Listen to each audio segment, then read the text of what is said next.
Hey, what's up everybody? It's Lids and we're back for some more Pyre Community RITE Night, which means of course some good old-fashioned multiplayer Pyre, featuring first and foremost none other than the members of the RITE Club Discord server, the place for all things multiplayer Pyre. And if you're interested in getting more involved in multiplayer Pyre, then that is the place to be, and you can join said Discord group by clicking on that link right there. But those of you in chat, you are not off the hook. No, because you see the red circle with the white L below chat. You click on that, you'll find all the various requests that you can make today, including things ranging from selecting players, exiles, masteries, songs, arenas, even Titan stars are all fair game. So, without further ado, let's hop into versus mode here, and let me know if there's anyone who would like to get us started today. Now, of course, at this point, it has been a while since our last RITE Night. I was out of town for a couple weeks, basically, and then immediately upon getting back, got the sickest I've ever been, so we didn't have a RITE Night last week either, so it has been quite some time since our last RITE Night, but hopefully you guys have all been doing okay. I am, at this point, I don't know, I'd have to look up what the latest consensus opinion is on technically how long it takes for one to recover for me to know definitive. Like, I'm symptom free at this point. Am I technically still fighting off the latter stages of being sick? Yeah, probably. Am I contagious still at this point? I'm not sure, actually. maybe not, but feeling much better at the very least at this point. But how's everybody doing? How's it going, Nor? How's it going, Rumi? Good to see you both.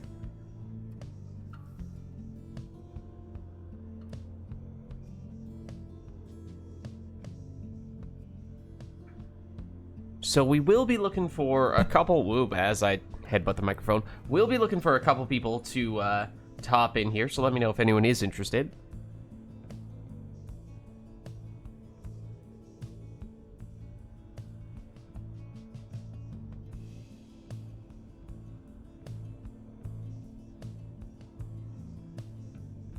Rumi is good for a few games, and Nor can start as well, so it looks like that might be our initial matchup here. Oh, before I forget, let me jump into Discord.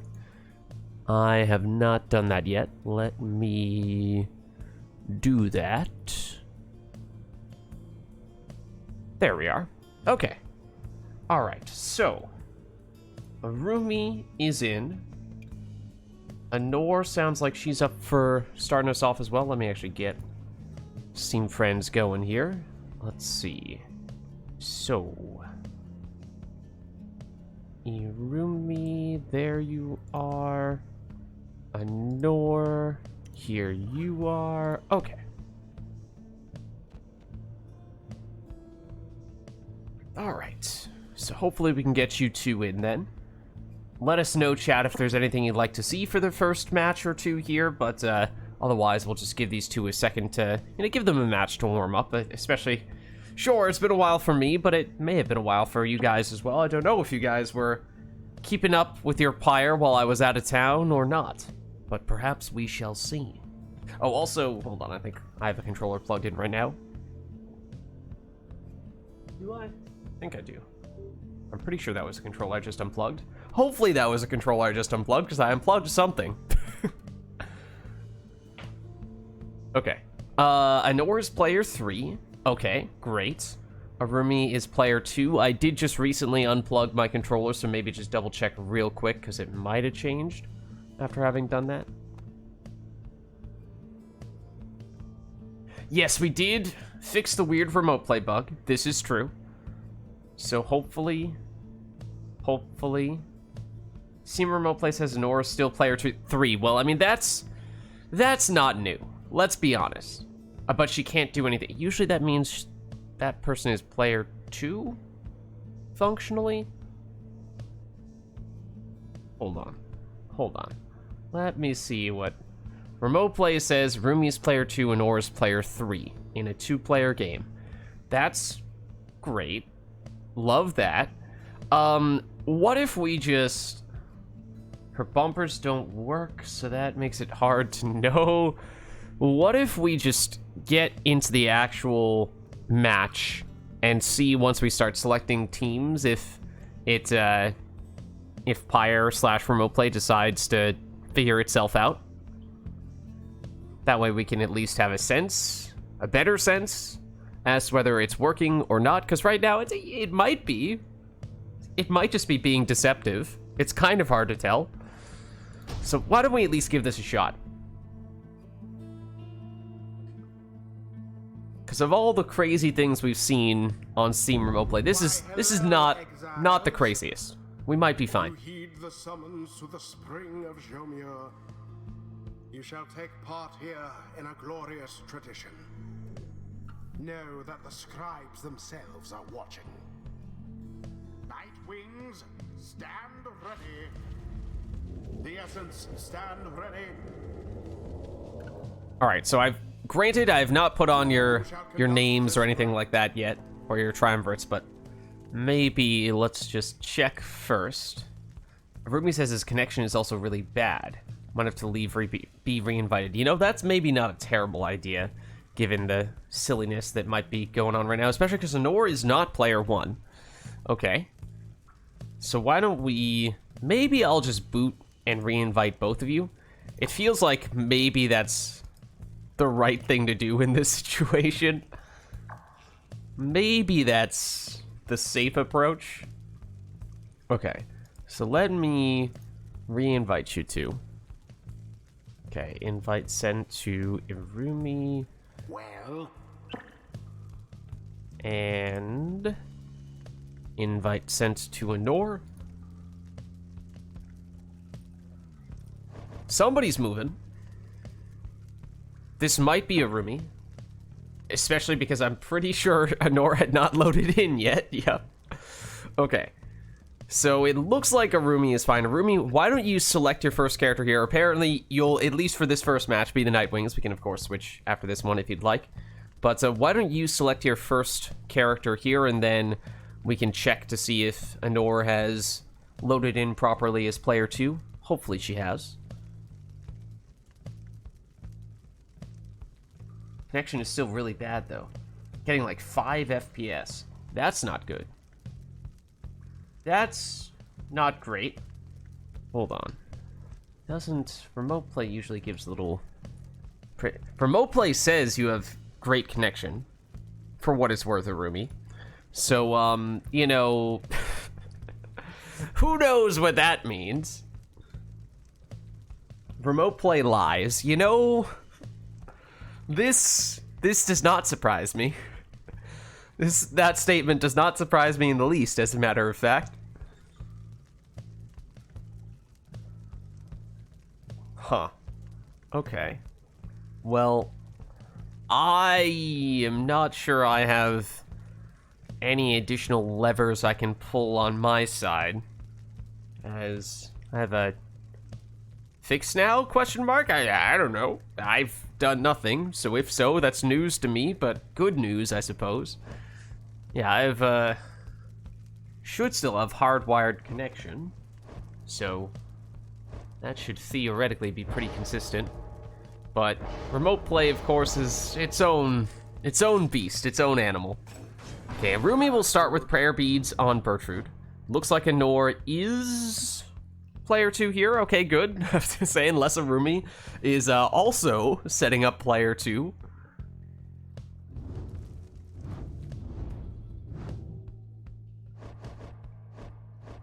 Okay, so maybe once you set up this character, Honor, I'll just briefly tab out and put your names and triumvirates in so people know who's who. Especially since the triumvirates may surprise you. May surprise you.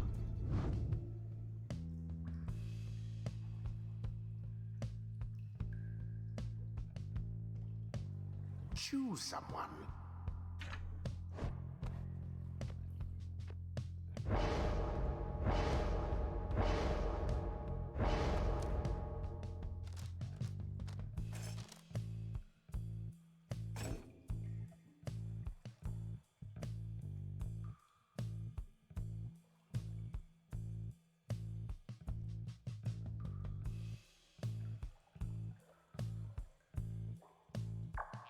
Oh, okay, I wasn't sure if that was a dramatic pause or something entirely different, and it looks like that was something entirely different because right as Anor had set up her character, it seems she disconnected. So let me re-invite her, although getting a little nervous about how remote play is acting right now, as it does seem to be putting up quite the fight today.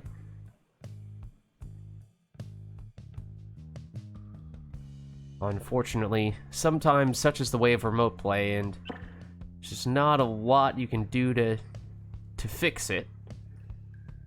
But Arumi, for what it's worth, messed with some Steam remote play settings and seems to be working better now. At least it's not your connection cutting off entirely. Oh, Arumi, also, if you could give me just a second here to actually put in your names. 1 second.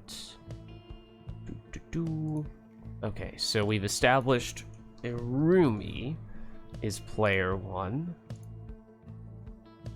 And Anor is player 2. Arumi has Nightwings on. Anor has Essence on. There we go. All right. We're back.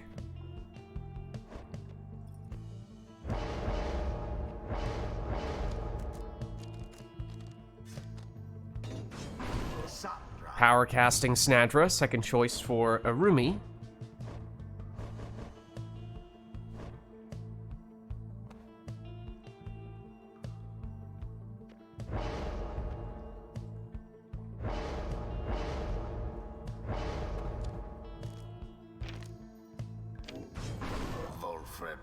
Anor goes Nutrition Stick on Volfred.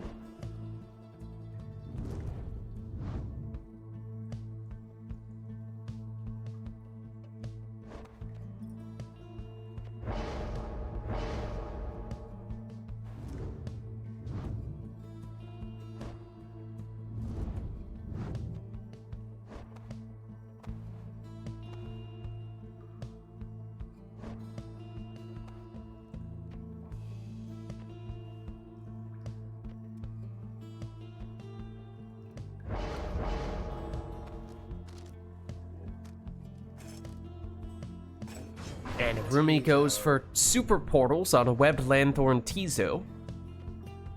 So keep an eye out for those portals.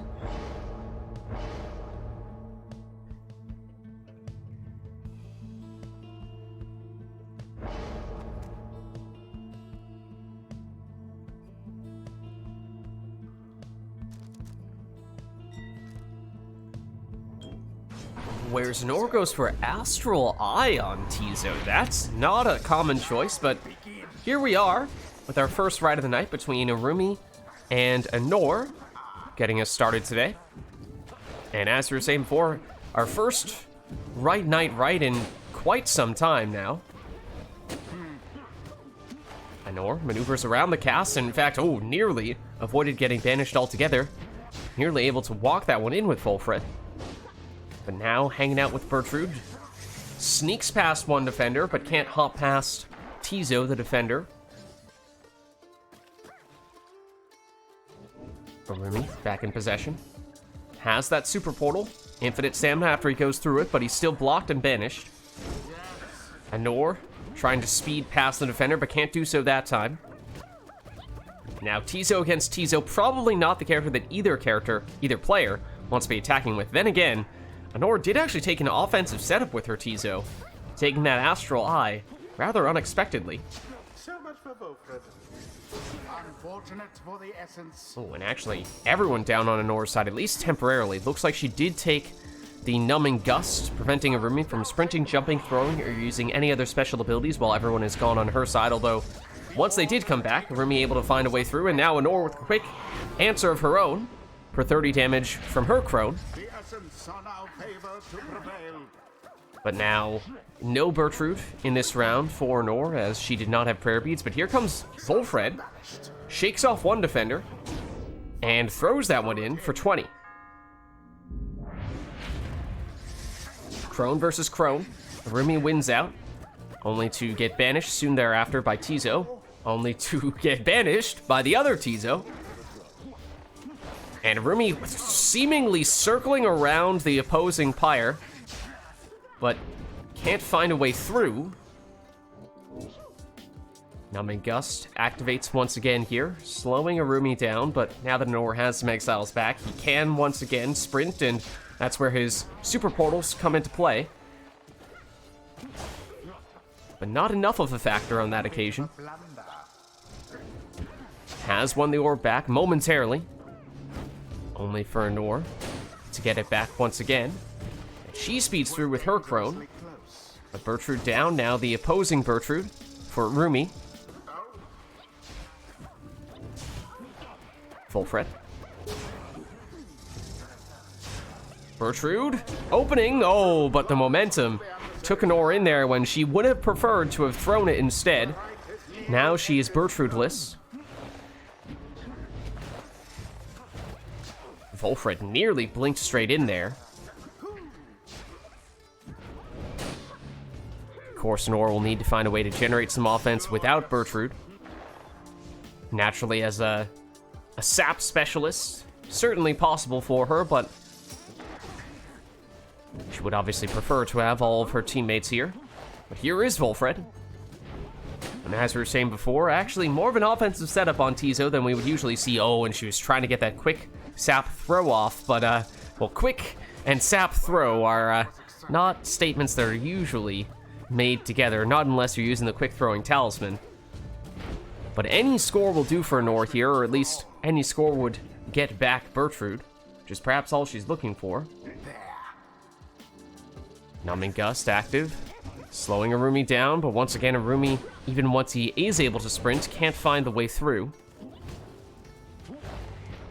Volfred against Tizo. Blinks past him, but once again the throw is not quick enough. Bertrude for Arumi, can't sneak past.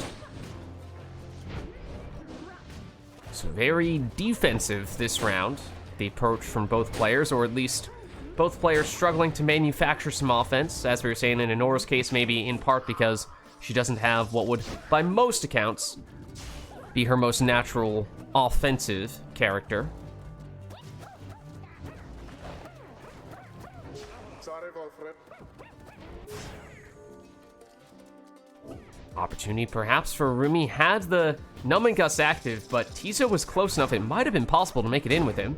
Does eventually make it through. Good for 15 again. Probably not the preferred score for certainly a Rumi, perhaps even for Nor after taking the talisman to give him some extra damage, but at least it breaks the stalemate. Now a Nor back at full strength from an exile standpoint, to Rumi the one who is one exile down, but oh, he nearly still managed to find a way through with his Bertrude there. Here is Nor's Bertrude making a defensive play, winning the orb back. Not quick enough to elude the other Bertrude. She's blocked, now banished. Didn't see it coming.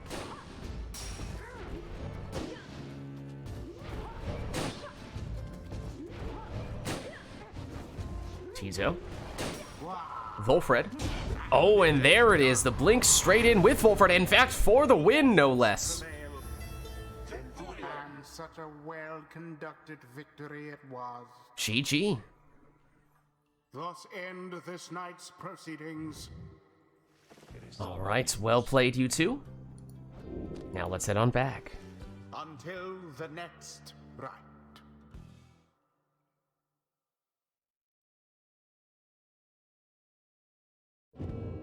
All right, so let us know, chat, if there's anything you'd like to see us do for the next one. Otherwise, I assume that you two would prefer to switch the triumvirates so that Arumi is playing Essence and Enor is playing the Nightwings. If so, you guys are welcome to do that, and I'll swap it around on stream as well. I mean, up to you. Not to say that you have to, but I assume that since that was your initial selection, that is what you would prefer. So let me swap it here as well. There we go. Okay. So Rumi now on the Essence. I know, wait, what? That's the wrong... That's not the right team.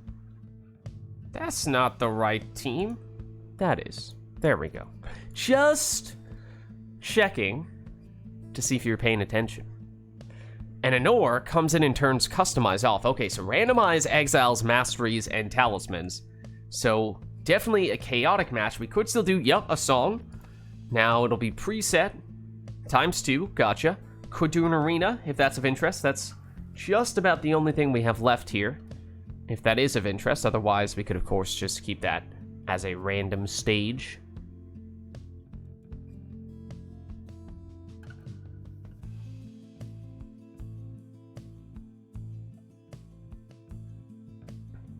Not seeing any arena requests here, so why don't we get this one started, then we'll just get thrown straight into the action. See if we can figure out what kind of randomized teams both players end up with. The Essence versus the Nightwing. Okay, so it is double Cur, and I think that's Nomad for Rumi. 1 Demon, 2 Saps for Anor, so this is a very interesting setup for both players. Very quick, speedy team for Rumi. Slow team for Anor, although with several classes that she is quite used to playing, as she gets things started with a, I believe that was Jodariel Plunge for 30 damage. Fulfred banishes 1. Of course, both players might take some time to try to figure out what masteries they have, what talismans they have, but Rumi will not hesitate here as he plunges for 20. That does not have prayer beads, so he is now without Barker, the exile that he scored with there.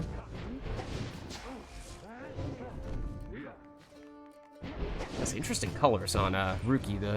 Is that the first Cur or the second? Must be the first Cur for Essence, I suppose. Huh.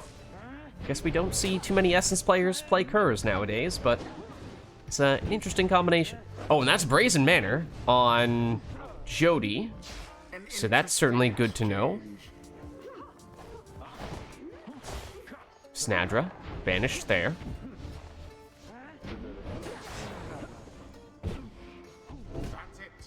Jody back in possession. Oh, black, of course somebody has Black Claw. Somebody has to have a Cursed Talisman. It is absolutely necessary in a Customize off match, of course. Couldn't have it any other way.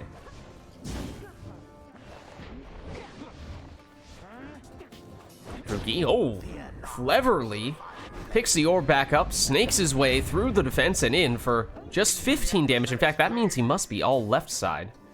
Although, the first mastery on the right side is quite nice. Oh, Infernal Bloom as well in Jodariel, we now know. But the first mastery on the right side is nice to give the extra 5 damage to plunging Curs, but does mean lots of mobility. And there is a Brazen Manor Jodariel plunge. The extra 10 damage active.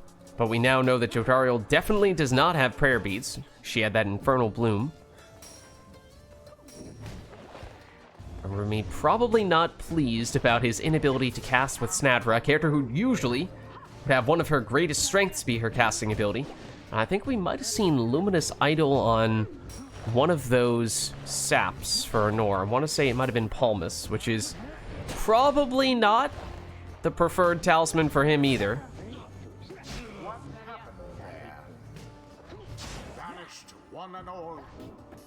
Everyone down on Anor's side, and no Numbing Gust this time.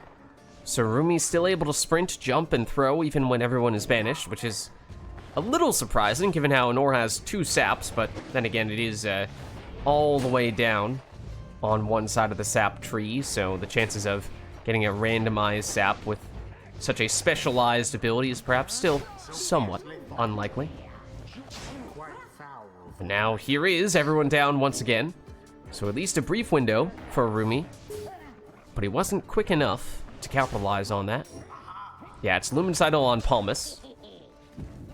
Don't know if we've seen what Volfred has yet. Have we confirmed that? Definitely not the quick throwing talisman. Luminous Idol again for Palmus as he starts to move in. And nearly able to walk it in. That is one of the downsides of Nor's team here, is that, as is often the case for the bigger, slower exiles, bigger auras, yes, but they tend to also have lower hope. Take longer to come back from banishment, and so we have seen on several occasions here a Nor be caught with no defenders back. Of course, that issue exacerbated by how she had plunged with Jodariel, and therefore Jodariel is just out altogether for this round. But it just makes things a little bit riskier for Nor. Needs to play things a little bit safe, otherwise if she does lose possession, and does lose both of her exiles close to her Pyre, then Arumi might be able to walk it in.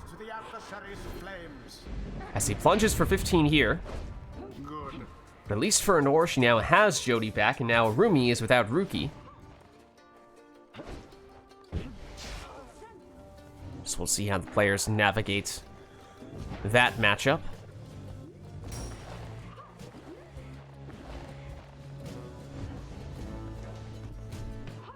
Jody against Snadra. Well, into the lava she goes. Actually, a quicker way to get banished, though, because it gives characters just about a 2-second respawn time, whereas, as we were just saying, otherwise Nora's team has very low hope and would typically take a lot longer than 2 seconds to come back from banishment. So, given the choice, it actually would be preferable to hop in the lava rather than, say, get double banished from a Kerr cast like that.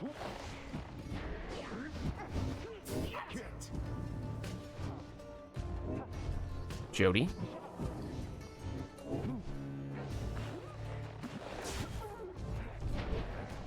Palmas. Now back to Jody. Little bit of space here, but Barker was well positioned.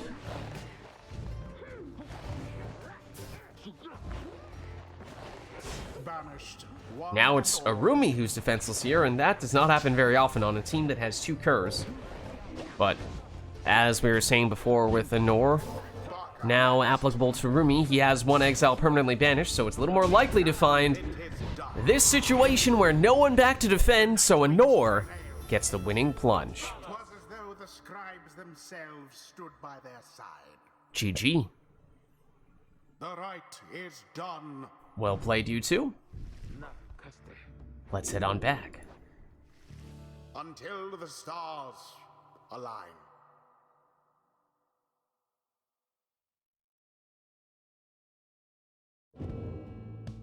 Didn't have Numbing Gust, Explosive Sapling, or Guardian Shield. Didn't have big saplings. What did you have?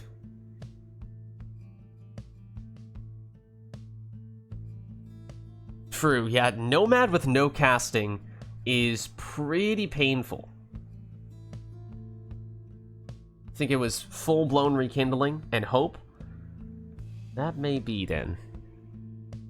Alright, well, we'll turn Customize back on, unless, of course, that's something that we want to revisit here. We do still have the second of our preset themes that we'll do for this one.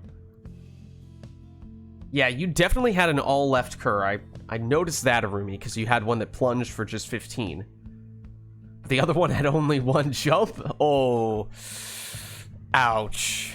That is painful.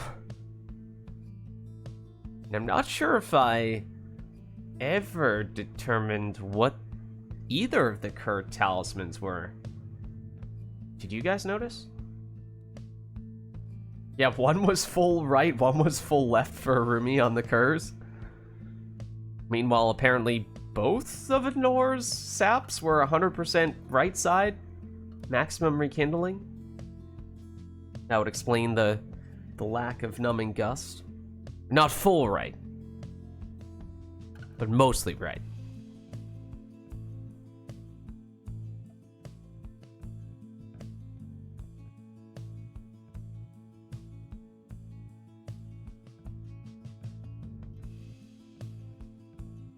Okay, yeah. So you had the first one on the left side, at least. Okay, well, not seeing any requests at the moment, so unless there's something in particular that people have in mind here, we might just have the players go back to whatever they'd like for this next one. Yeah, and Luminous Idol as well on a sap is it's an interesting choice. Interesting choice. No, don't want to rule it out or anything. There's always a chance that that's the next big thing, but let's just say I do kind of have my doubts.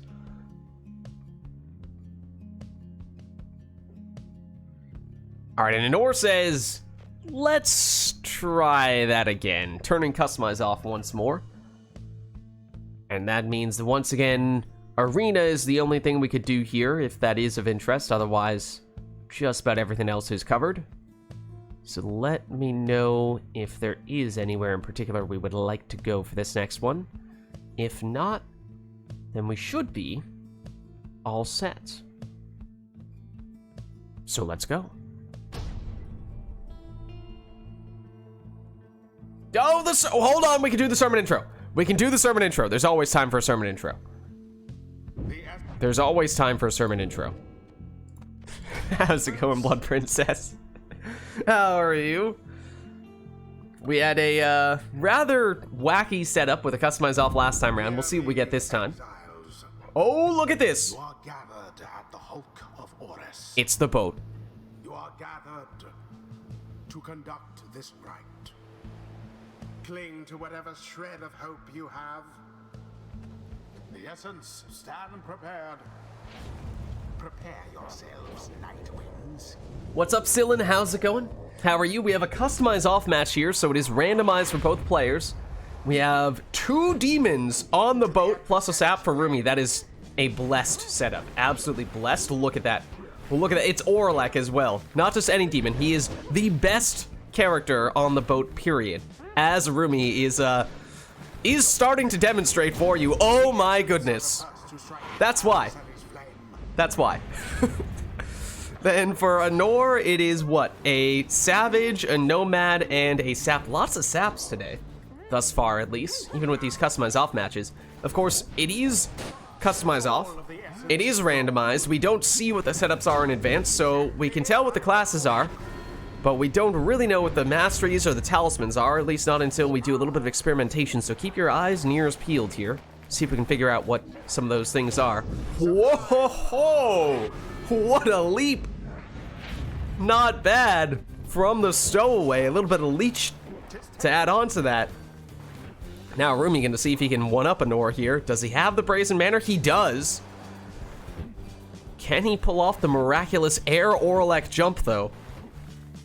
With the Brazen Manor active. He'll reactivate it, just to be sure. But it's not really the airtime he was looking for. Not quite what Rumi was looking for there. True. Orlek is like a strange hybrid between demon and worm. But even Iggy here could stand to sprout wings and launch himself across the entire length of the arena. Not on that occasion. Now both players waiting for their characters to come back from banishment, because we do have both teams with some characters that take a little while to return. Particularly on Arumi's side, as of course Orlek has that painful 30-second respawn. Here is Orlek, though, standing next to an unopposed Pyre, well, at least until Lendl makes a timely return. Perhaps Arumi a little too greedy there. That Palmus looks awfully quick to me.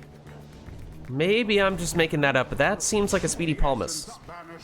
Ooh, and well shielded with that classic Sap plus Nomad combo. Now, technically, it technically doesn't need to be Nomads that take the shields from the Saps, right? But it always seems like, for whatever reason, that's the exile that, the class at least, that people tend to combine with it. Now, we did just learn that the Stowaway has False Step.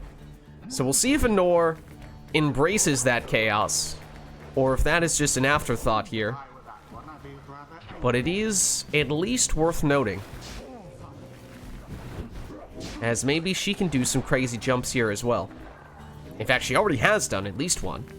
Anor going the throwing route here, though, with Palmus, and there are some ranges from which Sap throws are unblockable. That may have been the case there. Was far enough away. I'd be a little bit surprised if that were the case, but it seemed like Arumi might have had a defender in position, so maybe it was an unblockable throw after all. Well, some hopscotch from the Stowaway, but she does end up getting banished.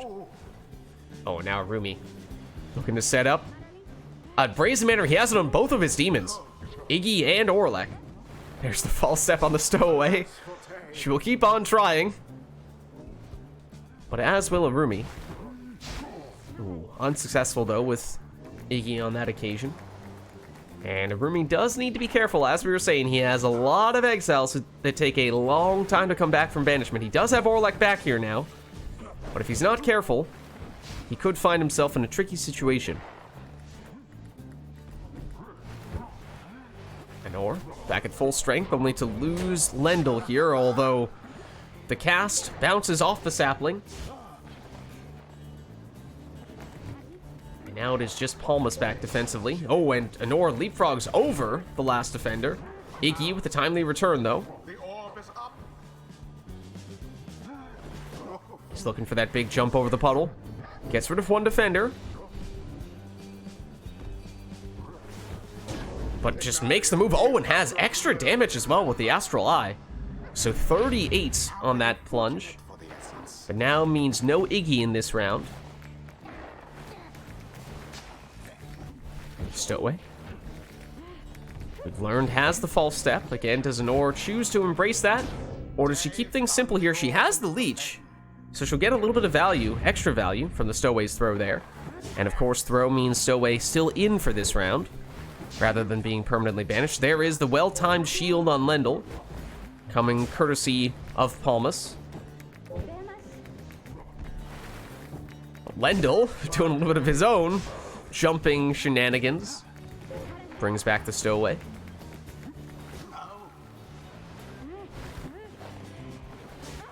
Now Palmas on the move. Palmas by himself, though, here for Arumi, at least until Iggy makes his return. Here is Iggy. Was going for the big jump. It wasn't quite big enough, though. Orlek had returned. Oh, but he goes down. In fact, he actually had 32 seconds of banishment there, somewhat surprisingly. Which I think means what? That must be, is that all the way down on the right side for Lendl? Mastery that is very rarely taken, or the talisman maybe? But there is Orlek. He's back and he's in for 25. He's gone for this round, though. No prayer beads on him. It's now Arumi needing to navigate with one less character. I swear, that is a speedy Palmas. That Palmas is absolutely faster than usual. Oh, and Iggy nearly knocked back the defender far enough to walk that one in. Not quite able to pull it off, though. So Nor recollects. Ooh, but double banishment there. Arumi starting to, oh my goodness! Take flight. Plunge for 38. And that is nearly enough to decide this one. One more score, potentially all that Arumi needs, but of course, both players have a sap. It is possible we might see some rekindling here. So as for whether there's a second life bar, we'll have to find out. Why, that was all of them. And time here for Anor, although it took her a little while to make that happen. Does eventually plunge for 20 with the Stowaway, get the 10 leech, although if she were a little bit quicker there, you have to imagine she might have been able to get that with a throw and keep the Stowaway for this round, whereas in her rush, she is now Stowawayless. And of course, Arumi is out for blood here. Has one score, potentially all he needs, and Orlek is going crazy here. Any rekindling? Oh, the BM. The BM. The dying flames. How utterly brazen. But it's not enough. There is rekindling. Anor holds on with the second life bar. 10 life on it. So she's holding on here, but one more score surely would be all that Arumi needs. But Anor is not going down without a fight. In fact, she scores for 20, leeches back 10. Now, granted, Arumi has big enough characters that, in all likelihood, the extra 10 Pyre life is not that big of a factor, as a plunge would still be enough. A partial damage throw, maybe that leech starts to make a difference. But suddenly, there's a chance that Anor could finish this with one score. Of course, Arumi also has a sap. There's always a chance that he has rekindling as well. Don't think we've confirmed that one way or the other. Lendl has canned singularity, by the way, in case nobody noticed that. Lendl, a well-timed shield. But this is where Anor not having the stowaway might catch up with her, as having that one extra exile, you have to imagine, would be pretty useful right about now. Because right now she's relying very heavily on this shielded setup for Lendl. But he walks it in. There is the rekindling for Rumi as well. So there you have it. Both players now on their second life bars, and in all likelihood, one score for either player would do the trick. And here comes Arumi putting on some serious pressure. The orb, however, blocked by the sapling, stopping Arumi in his tracks. Here comes Nor with a counterattack. Not long for the stowaway, though, before she comes banished. Everyone down on Anor's side, and it is done. The essence prevails. Although their adversaries put up quite an effort. GG. Well played, you two. This night's proceedings. Oh, that was a fun one. That was a fun one with a lot of crazy boat magic. Right.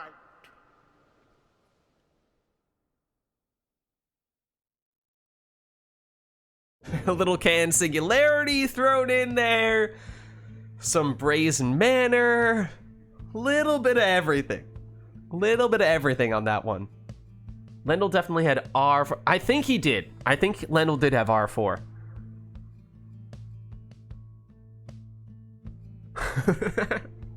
Air Oralek, ready to take flight.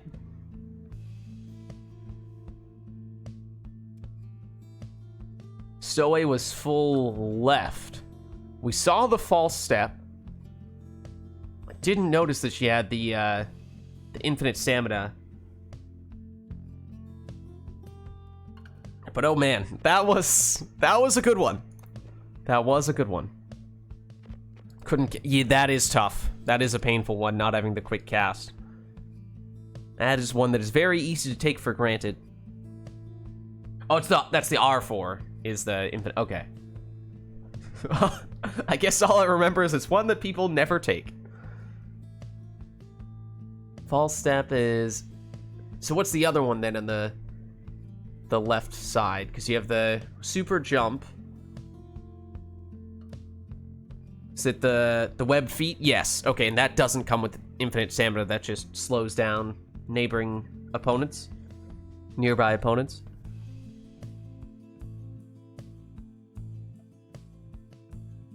Both of the demons had taunts. I mean, good that they both had brazen manner on the boat. That much better. Don't know about anything else. All right, well, let us know, chat, if there's anything that we'd like to do for the next one.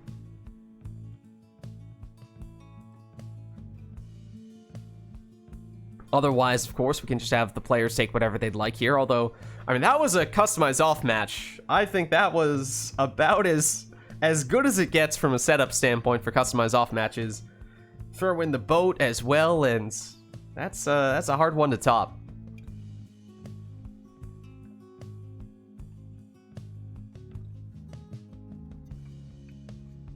It was 170 Pyre life? Oh man, that is painful.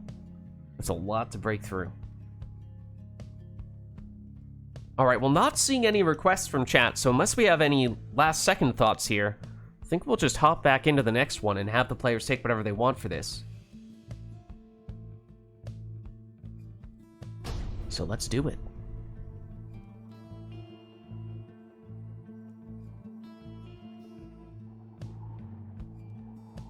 The essence shall take on the Night Wings. Welcome.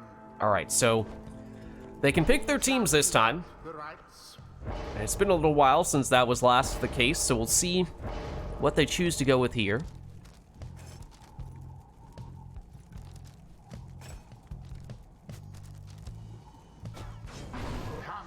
It's Triesta's Plume on Pamitha. It's the first choice for Rumi, so that means extra damage when she plunges if she's flying, and then a 50-50 chance as to whether she comes back from banishment or not, sort of like a pseudo prayer beads. Quick throwing stowaway for Anor. don't think we've seen any harps yet today. Granted, that was, of course, with a bunch of customized off matches, so haven't had a lot of chances for the players to choose harps, but it is a notable exclusion, as they are usually quite popular. Lots of saps, lots of demons, lots of savages, as now Rumi locks in Almer.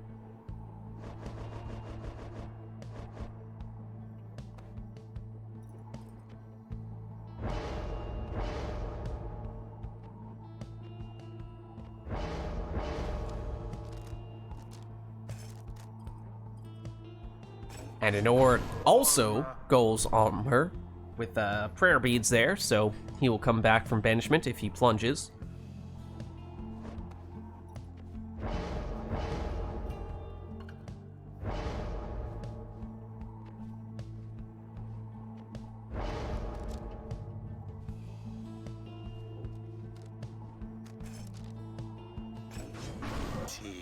Webbed Lanthorn Tizo, final choice for Rumi, so he'll bring back one of his teammates whenever he banishes someone.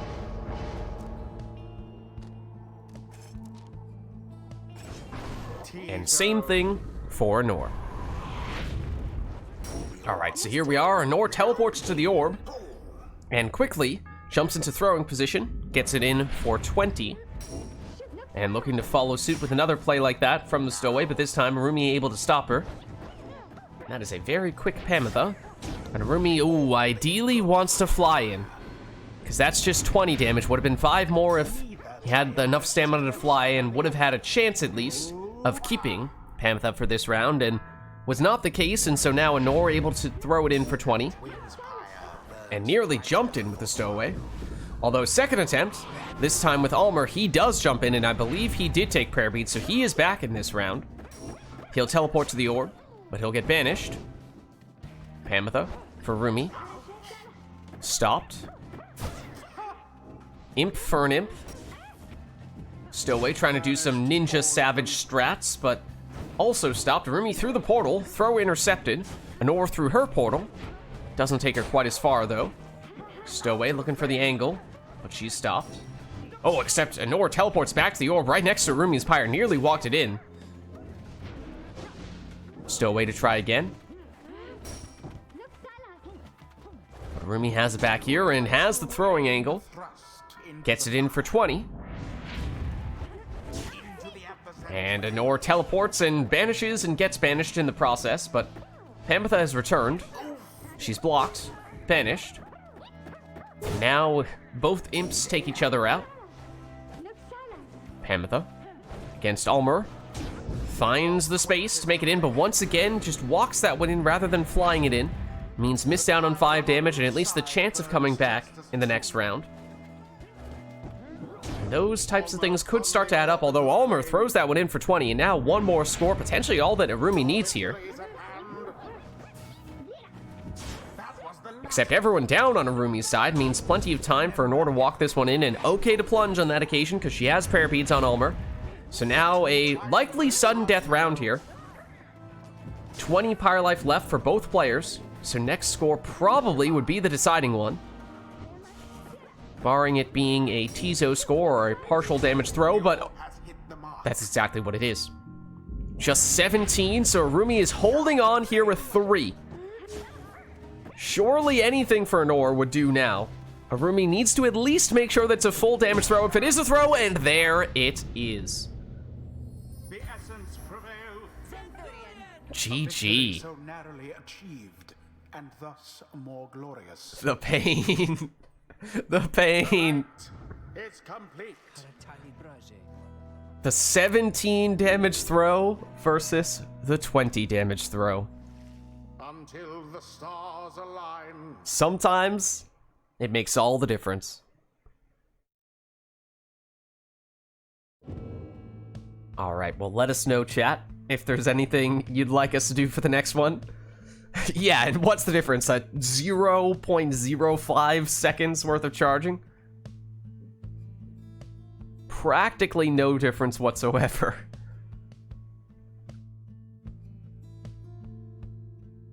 But sometimes the margins are that thin.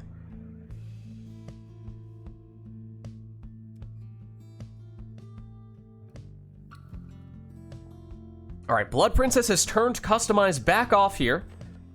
So randomize exiles, masteries, and talismans.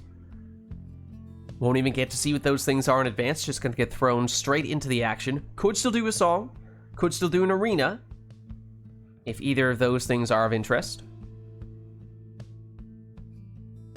I pick the song. Ooh. Okay, now admittedly I've not been paying that close attention to the songs thus far, so I don't have a great sense as to what we have or have not heard. But I feel pretty confident that we've not yet heard this one. Pretty confident that I would have remembered this. Maybe I'm wrong, but it feels like it might be time for a little bit of thrash packing. All right, do we have an arena, or will we keep that one random? I love people's reactions to the thrash pack. Log champs indeed. All right, looks like this will be it. So let's get started.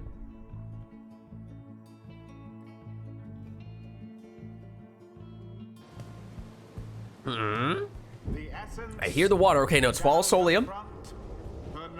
It's Demon, Crone, I believe that's a Savage. Final spot for Rumi. Then it is a Cur, a Harp, and a Crone for Nor. Of course, other details yet to be confirmed.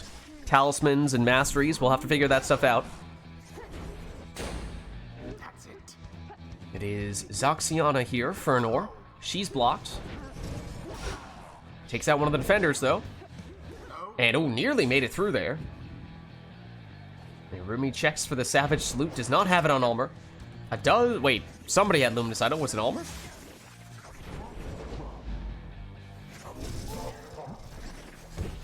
Forfeit. Cornered. Zoxiana does not have the Harp Salute. So it seems like everyone who has checked for the Salute has come up empty thus far. Not sure if we've seen any successful ones yet. Yeah, well, the Brazen Manor on Iggy. Okay, I spoke too soon. Barker gets the stamina back. That was at least 2 jumps, if not 3. And he makes it in for 20, so that seems like a pretty optimized Barker setup there for Nor. Does not have prayer beads, though, so he is gone for this round. Here comes Bertrude. She goes in for, ooh, 25. Someone smarter than me could figure out what the implications are of that not being 30 damage.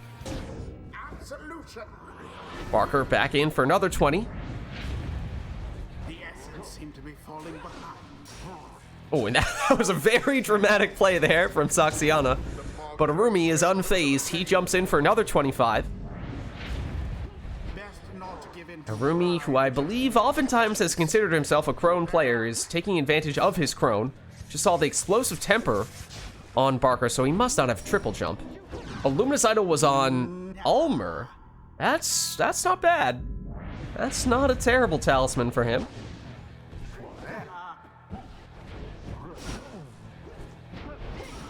But he's taken out by these Fell Swoops plus Wing Fury. Oh, and Dying Flame active here. Extra 8 damage for Nor. Does mean she's now without Zoxiana here. Oh, what? How did Rumi not get banished? What? Am I going crazy here, or did Rumi just walk right on top of the defender? Well, Rumi is defenseless here, so time for Nor to go for, oh, 25 damage from her Crone as well.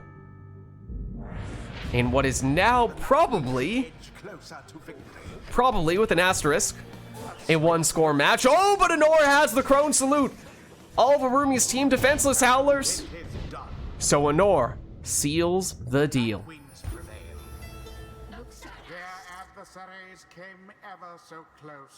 GG. Oh, the Crone had casted, so the aura wasn't up. Okay. GG. Until the next rite. True, and it was a thrash pack match with Barker.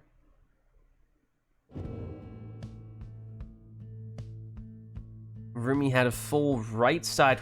Yeah, both of you guys definitely had a crone that was all one of the sides, because we saw a bunch of 25 damage crone scores, and that is pretty unusual.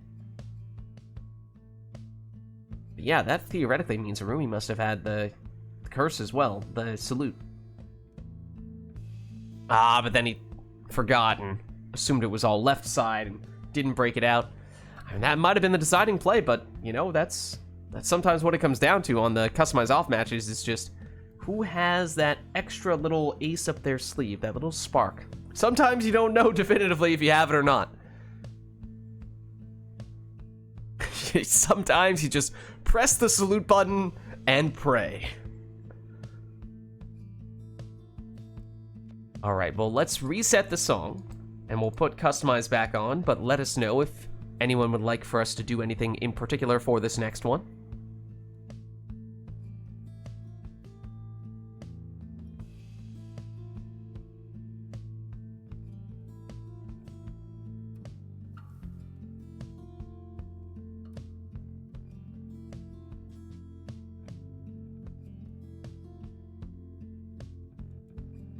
Yeah, these customized off matches have been quite close. They've been good. Honor's is good for a couple more, after which she could stick around, but if anyone else wants to get in, she's happy to swap out. So heads up if there is anyone in chat who's interested in getting in on the action. Could potentially get you relatively soon. And same story for Arumi. See, you said the word boat, I noticed. Okay, I'm glad I'm not the only one who picked up on that. Glad I'm not the only one who noticed his choice of words. Okay, and Core says he can hop in soon. Nice, nice. Okay, so we have the boat. We have a boat. Is there anything else we'd like for the next one? Or is one boat all we need? Path to Glory, it is a glorious boat. You're not wrong. You're not wrong. Will that be all?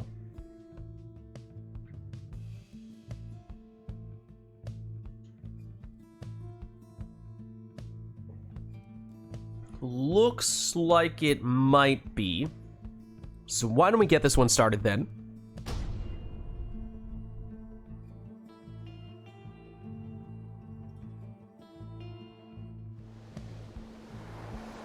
The essence shall now face the Night Wings. Welcome. Who shall conduct the rites? So no requests affecting your team composition here, of course. So you can take whatever you'd like. Whatever you'd like. Of course, we did have a customized off match here not that long ago. One in which we saw Rumi have Orlek and Iggy. And, you know, given the choice, he might pick something awfully similar here, as he does take Orlek with speed, no less. So, we might be back waiting in line for another Air Orlek to take off.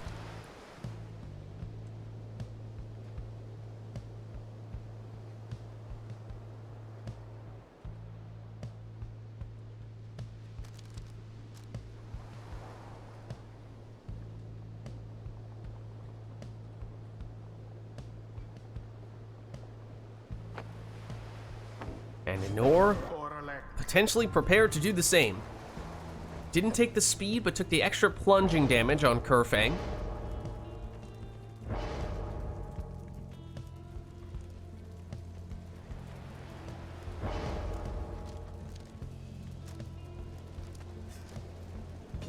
Alright, and Rumi goes power casting and shoulder smashing on Snadra, which, yes, very effective on the boat, don't get me wrong, but at the same time, if it detracts from the arena-wide jumping capabilities, I can't say that I'm a fan. At least not on the boat. Ignarius. Okay, Nor goes for a speedy Ignarius, so she has at least two characters dedicated to the big jumps.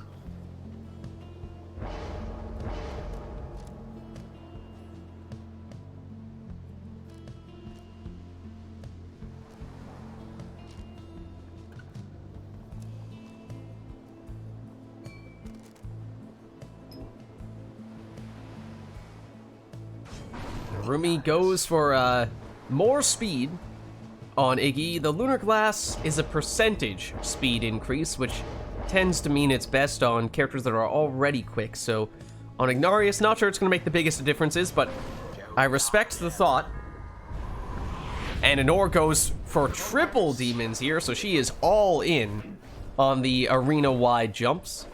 Also, we get to see the triple demon raiment colors for the Nightwings with this setup for Anor. And that is a very quick Orlek. And he does eventually make it through here, plunging for 25. Of course, with all these demons, we saw Anor had a lot of starting Pyre life. So still in the lead, even after that score from Rumi. And I imagine we may see a fair bit of the demons jumping straight into demons. Oh, Rumi lost his last defender for a second there. And Anor just waits for Rumi to commit the defender who came back and then goes, all right, I'll just hop straight in. Whatever went to old Orlek? Orlek for Rumi. Making Ignarius. Sets up the Brazen Manor. Ready to go. But not the kind of jumping distance he was looking for. Not on that occasion. Orlek for Anor. It's a series of little jumps. It looked like he had the most airtime on the, or the most height at least, on that very last jump as he scored. But, of course, didn't really get to see how far that might have taken him, because he went in instead. Kerfang, though, of course, extra damage, but it means now no Orlek for this round. Not that that matters that much, because there's a Brazen Manor plunge. Good for 40. That one from Ignarius. And now one score, potentially all Anor needs here. Certainly with her high damage demons, she would have enough with any plunge. But she is one exile down. Whoa, that was a pretty large leap from Orlek. Free orb. Back to Orlek.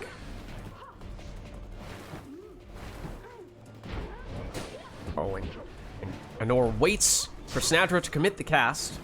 Perhaps mindful of Snadra's shoulder smash.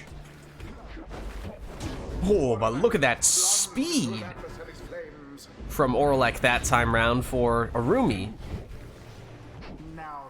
He had a runway, and he used it to great effect. And now Anor looking to return the favor here. Shoulder smashed, though. Oh, and clever little 360 cast, or 180 cast.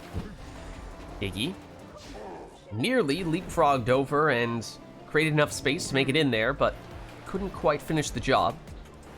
Iggy for Arumi, though. Does get a big leap here, but does get banished.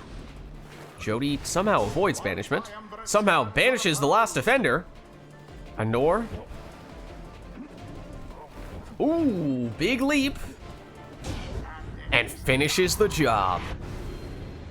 The Nightwings prevail. GG. What a crushing victory it was. The rite is ended.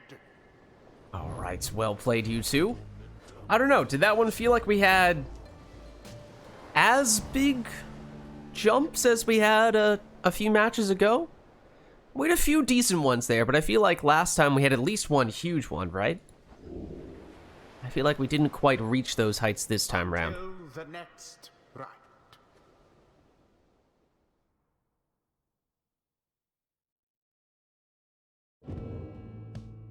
All right, well, let's reset here. And I think both Anor and Arumi were saying they might look to swap out soon, so this might even be our last match between these two players. That's the thing, is it's hard to predict when you're going to get the huge ones. You can try to set them up, get your Brazen Manors going, sprint into the jump and leap, and then you'll go almost nowhere. And you try to do that for the full arena jump, and then you'll be at the puddle right in front of your opposing Pyre. You'll happen to jump over that puddle only to absolutely launch yourself into the stratosphere, but you're just steps away from the Pyre, so you never really get to see just how high you would have gone. So sometimes You just don't really know what to expect. Okay, well this one might be the last one between these two, and Arumi's gonna put us at the pit, which I don't think we've had yet today. That is another fun one. Another one with some serious potential for a wide variety of things. We shall see what, if anything, in particular the players have in mind. Will the pit be the only thing that we lock in here? Or is there anything else that we're looking for?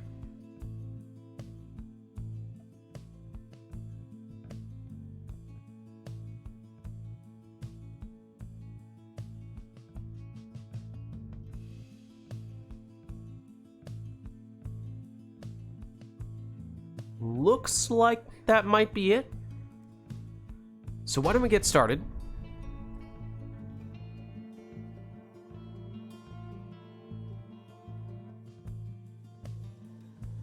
The essence shall take on the Night Wings. Welcome. Who shall conduct the rites? Alright, so no requests affecting your team composition here. That much is all up to you.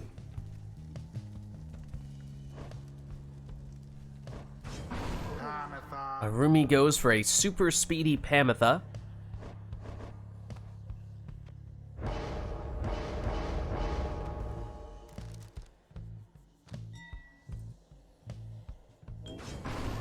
Ainur goes for a quick throwing stowaway.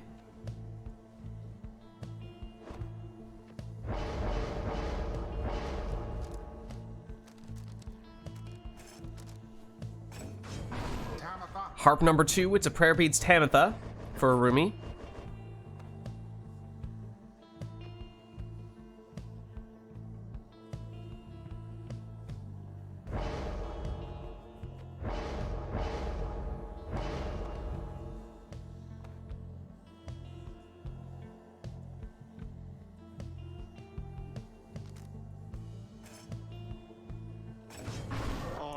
Kaelmer's Anklet on Almer for the cast that bounces off walls and obstacles. Not a common choice, but it is a chaotic one.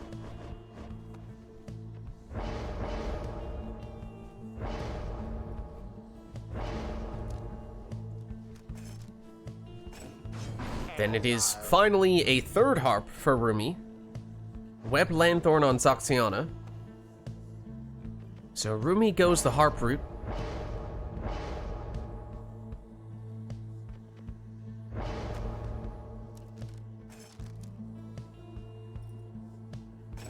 And Ainur locks in her third and final Savage, taking Gareth here in his angelic raiments. Oh, and Ainur with a black magic jump around the defenders there, although might have been able to walk that one straight in.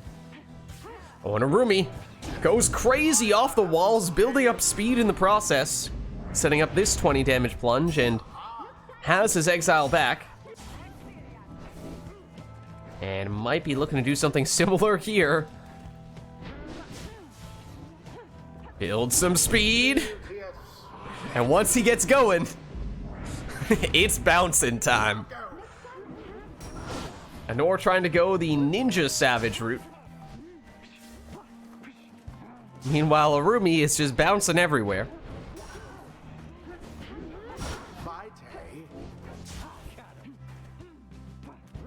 Tamitha.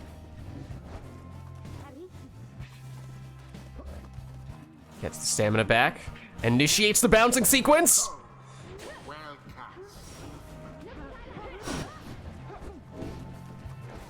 And Arumi. This time unsuccessful. Everyone banished, at least momentarily. Ainur eludes that defender and then able to hop in here for 20. That was with Almer. Now, he did not have prayer beads, so he's gone for this round. Pamitha. She's quite the speedy harp. And in she goes.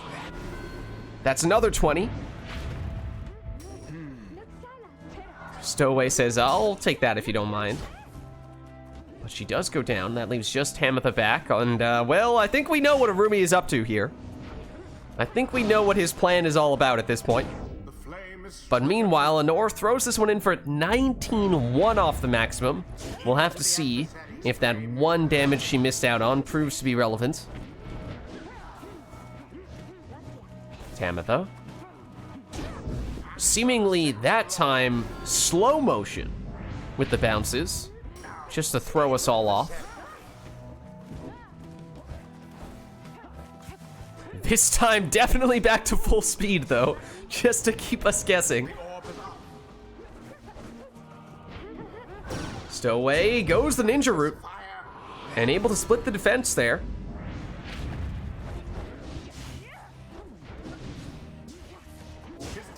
Oh, everyone down on Arumi's side. Plenty of time for Anor to throw this one in for the full 20. And this is where we're gonna have to see Anor at best can just do 20 damage, which means even then Arumi would be holding on with 1 Pyre life. But Anor only has 20 Pyre life, so 1 score all Arumi needs here, so that 1 Pyre life is an important difference. The difference between needing 1 score and needing 2. And it is done. The essence prevailed. GG. A narrow victory, yet nonetheless commendable. The bouncy birds The ceremony is emerge complete. victorious. Well played, you two. Until the stars align. Missed the charge. GG.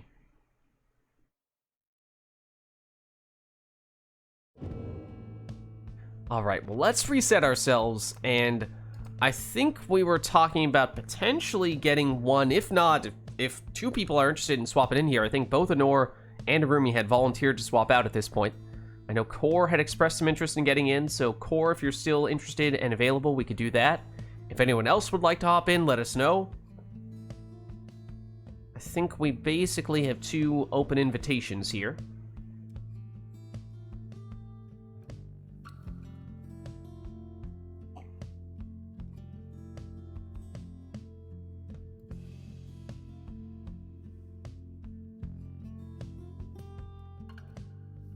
If, of course, anyone does want to jump in. I don't know. I think Anor had at least implied that she could stick around if we don't have someone who is immediately ready to take her spot. Okay, yeah, Anor is potentially available to stick around.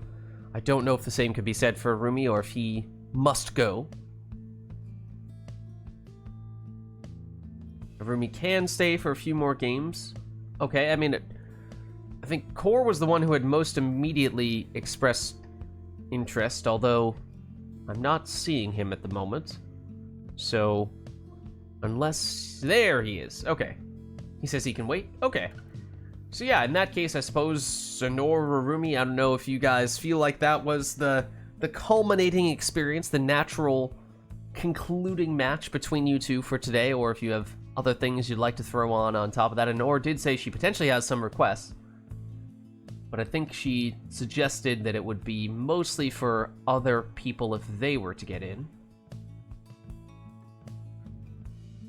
Arumi is volunteering to swap out here, Core, if you'd like to jump in.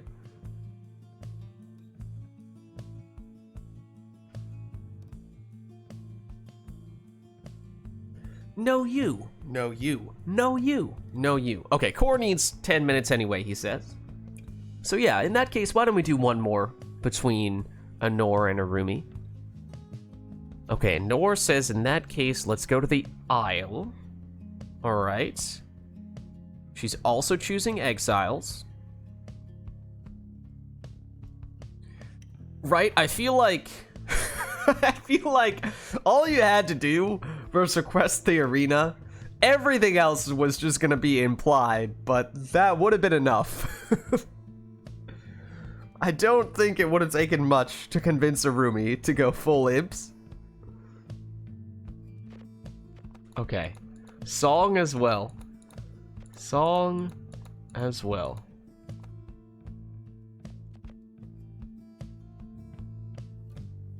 Our rotor's unavailable today, and next week as well. Alright, well, no worries, our rotor. Thanks for stopping by. Good to have you nonetheless. Okay, I assume you meant Flutterfly with the song, Anor? Okay. Okay, a full imp match. Let's do it.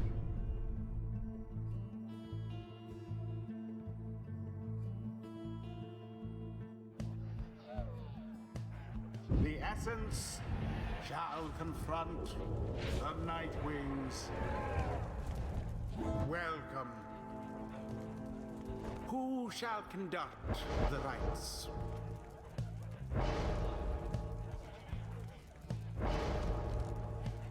Alright, so we know this is going to be 100% imps on both sides. So at least the classes will be identical for all the characters on both sides, but of course, the masteries and particularly the talismans, where the players start to differentiate a bit. In a vacuum, you would usually say imps, much more the defensive specialists. So, for that reason, you might say, well, you'd expect for this to be a much slower paced match. Very difficult to score, but that's where the talismans and the mastery setups, those can make a big difference. If either player can find a way to just get a little advantage, particularly of the offensive variety, then maybe that can be the key difference maker to unlock the opposing defense.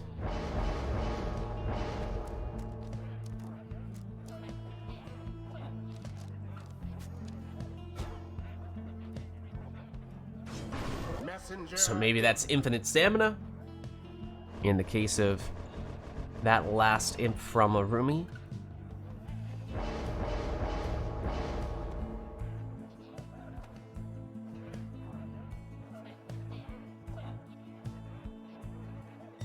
Anor took one with speed, and now her last selection she'll go quick throws. And here we go. An imp showdown to finish things, at least we think, for the day between Arumi and Anor. This matchup that we've seen thus far. And certainly will be a lot of banishments in this match. That's kind of what the imps do best, of course. Lots of portals as well, though, and I believe Anor has super portals set up, so she'll get infinite stamina after she goes through them. Although, portal is not very close to the opposing Pyre, for her at least, whereas for Arumi, it's quite close to Anor's Pyre. So Anor needs to be careful. That is a very speedy imp. That must be the Tailwind Crest on Raji. As he makes it in, and has the extra damage on the masteries, so that's what I was talking about. Extra mobility, extra damage, that can make a difference, especially if the players can make a point of scoring with whichever exiles have the extra damage, as is the case here for Arumi as well. Tis too close to call who shall prevail as yet. Arumi, no time on that occasion, but a relatively dangerous portal. That, of course, can be a pretty big factor. Oh, but Anor just goes straight in. Best not get overconfident, Nightwings. Anor eyeing the portal, goes through it for the infinite stamina, but still banished nonetheless. Arumi, decent portal placement. Much better portal placement now. See if he can keep that spot. But meanwhile, an open Pyre. Anor says the portal position doesn't matter if I score, as it does now reset. And now one score, at least from a 25 damage imp, all that Anor needs. But see, that's the thing. Arumi plunges with a 15 damage imp, and that means that's not going to do all that much, especially if Anor just needs one more 25 damage increment here to take the win. A rite conducted with aplomb. GG. The rite is done. Well played, you two. Let's head on back. Until the next rite. Alright, now Arumi does need to head out, no worries. Thanks for stopping by, Arumi. Good to have you, as always. Definitely some good matches there.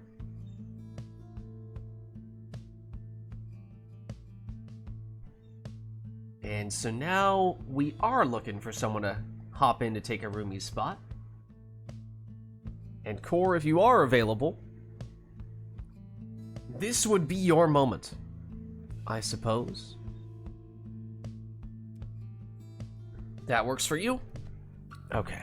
Let me get you an invite here. Let me accidentally tab back into the game, and then let me send you an invite. There we are. Alright, and Nor will be right back as well. So let us know if there is anything we'd like to see for this first one between Anor and Core. Of course, Anor's been going for a little while now, but this will be Core's first match of the day, so perhaps up to you, but might want to give Core a chance to warm up before we start throwing anything crazy at these two.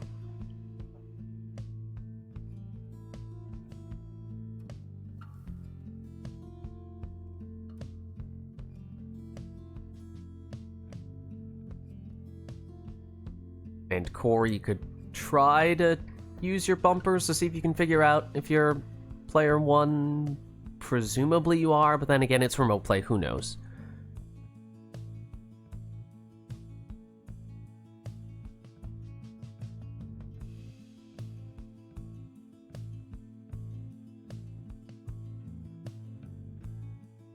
So yeah, let us know if there is anything we'd like to see between these two. Of course, Anor appears to be AFK for the moment, so, you know, by some accounts, this is an opportunity, I suppose you can say. If you would like to throw a surprise at us at these two before Anor gets a chance to see and acknowledge and process whatever it might be that you want to throw their way. Or, you know, you could be merciful and just have both the players take whatever they want here and keep it simple. That works too.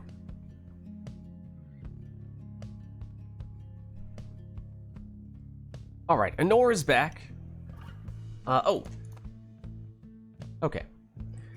Core, I assume you're player 1. I assume Anor is still player 2. Anor is still player 2, at least. I'm gonna go out on a limb here and assume that means that Core is, in fact, player 1. Core, do you have a specific triumvirate that you'd like to be?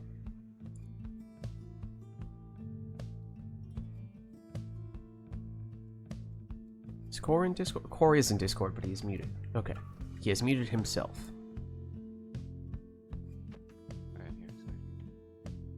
Do you have a preference, Core, for your triumvirate? Parrots. Or if she's Nightwings, then Chastity. Chastity? Okay. Let me set you for the Chastity then. Okay. Alright. No requests from chat, so I think we're just going with whatever you guys want for this first one in this matchup. Or are you second guessing whether you want to continue to be Nightwings? Is that how it works? After being Nightwings for a while, you feel like you no longer feel as loyal to the Nightwings? What? Welcome. My goodness. Learning so much about Anor here. Alright, but no requests. No requests from chat, so this is all up to you guys to take whatever you'd like with your compositions.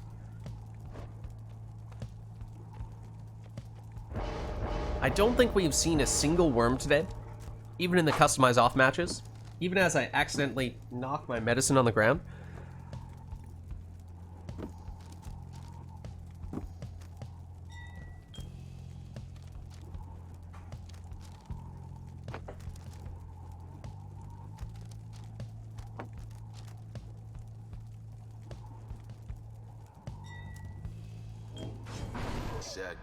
Right, it is a quick... Wait, was that quick throws on Gilman? Do my eyes deceive me?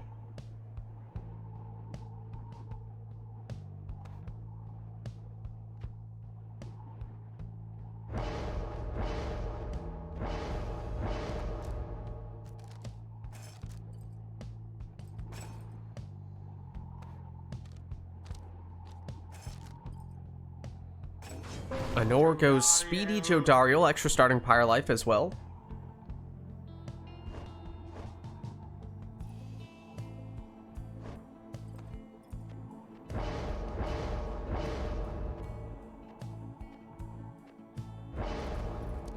Core goes Messenger Imp, and yes, just got the confirmation.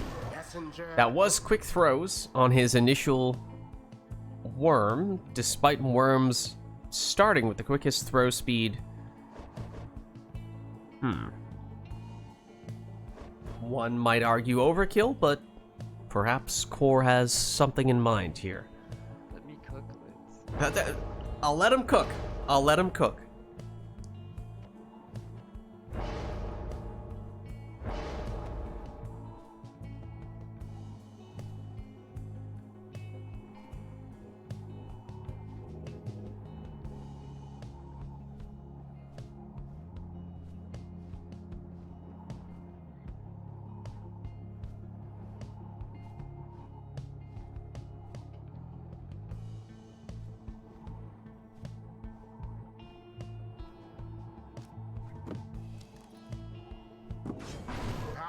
Right, it is Pamitha with a extra banishment duration. Don't see that talisman selection very often, and by that I mean basically never.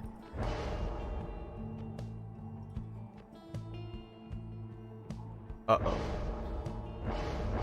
Uh-oh. Core has issued a declaration of war? That's a quarterback manly.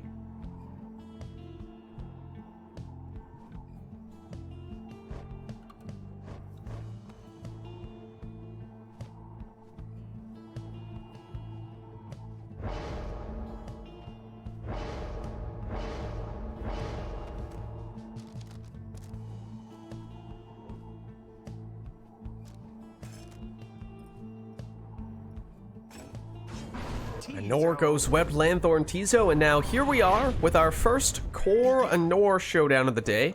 Okay, for a second there, I thought that Anor wasn't able to move, but I think we're good here. There's the super quick throws from Core's Worm, although still intercepted.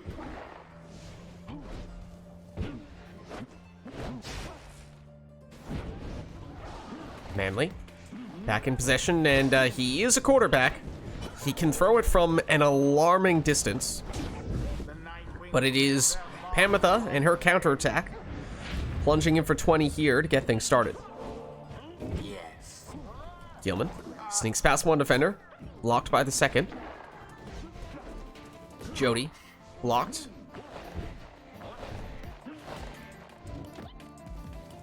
Manly.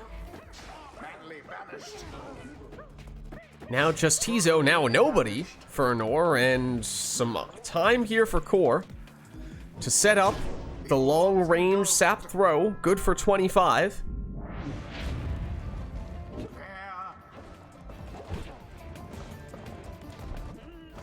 Gilman, dispossessed and banished.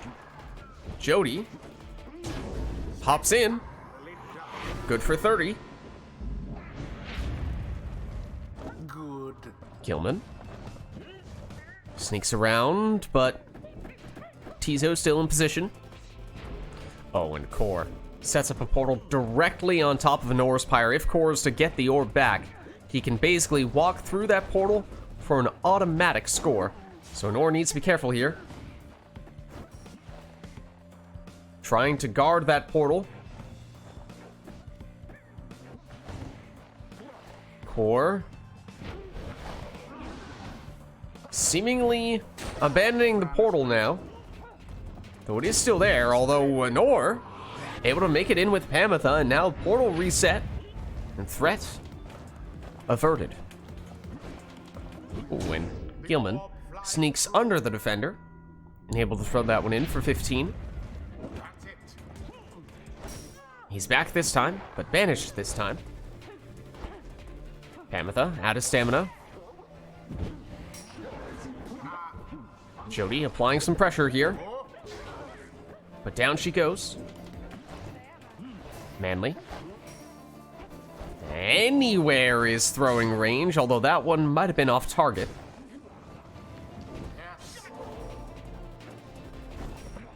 Oh, and the portal is right next to Anor's portal entrance, although it does give her infinite stamina. It is a super portal. Alas for Gilman. Oh, and all but Tizo banished there. Orb inadvertently hits Nor's Pyre, bounces back out, buys her a little more time to get Jody back. But Jody goes down.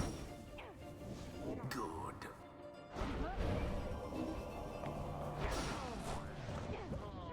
Manly banished. Hamatha back on the attack. Another 20 damage plunge from her, and now Core holding on with just 10 Pyre life. He does have a sap, but I don't recall as to how much, if any, rekindling he might have taken. Jody. Banished. No portal for Core at the moment. It doesn't take much advancement before Manly is in range. But once again, he has to rush a little bit, and the throw is off target.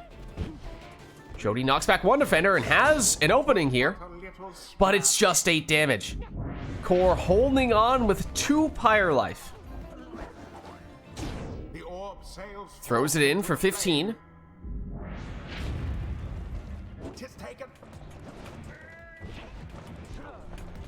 Gilman. Biding his time, looking for the right angle, although Gilman goes down. Jody one side, Pamatha the other. Who is the real threat and who is the decoy? Pamatha gets rid of all the defenders, and in she goes for the winning plunge. GG. Overwhelm their adversaries utterly. The rite is ended. All right, well played, you two. Let's head on back. Until the stars align.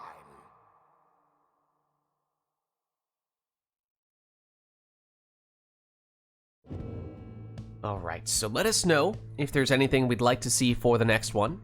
Core's had his warm-up, so feel free to unleash whatever devious schemes you have been concocting, and in the case of Anor, that means customize off. So randomize exiles, masteries, and talismans. And Core picks the song. What would you like, Core?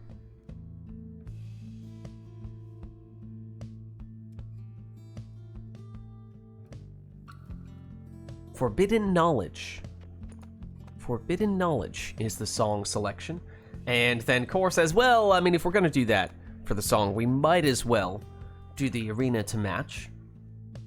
So that covers basically everything. So let's hop in then, and we shall see what customize off nonsense we are getting ourselves up to this time round. The chastity versus... For Core, it is 2 saps and a worm. For Nor, it is 1 sap, an imp, and a harp. Of course, all other details yet to be confirmed. So, yeah, pretty good chance that somebody has a cursed talisman, of course.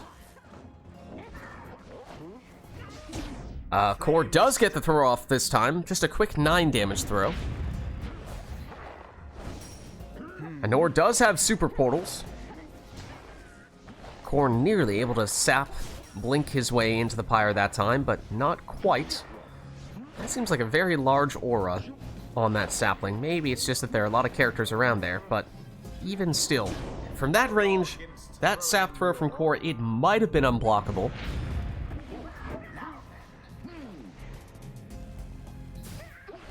Raji down, although Super Portal is quite useful for Renor's harp as setup. But now no Saxiana, as she did not have prayer beats.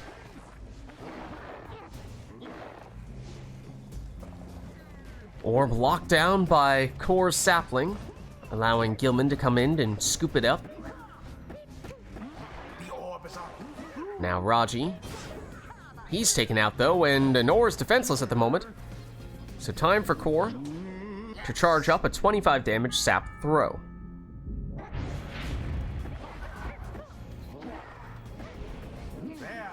Anor banishes 1 sap, sets up a relatively dangerous portal, but it is Gilman who is threatening, and his throw lands for 12.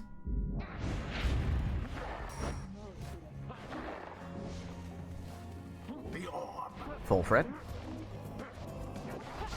Oh, huge double banishment there. Oh, and somebody, well, it must be Saxiana, can create moon drops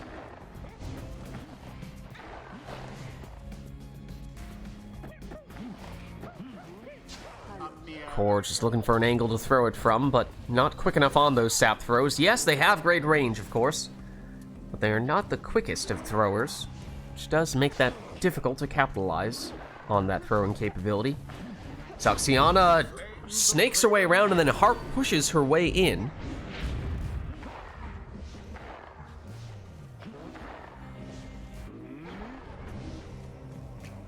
Anor threatening the big implosion.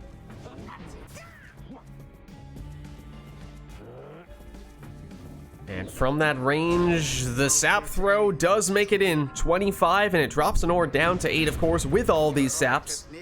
There's always a chance that somebody has some rekindling. Even the chance of a RITE Light from the Talisman slot in a customized off match.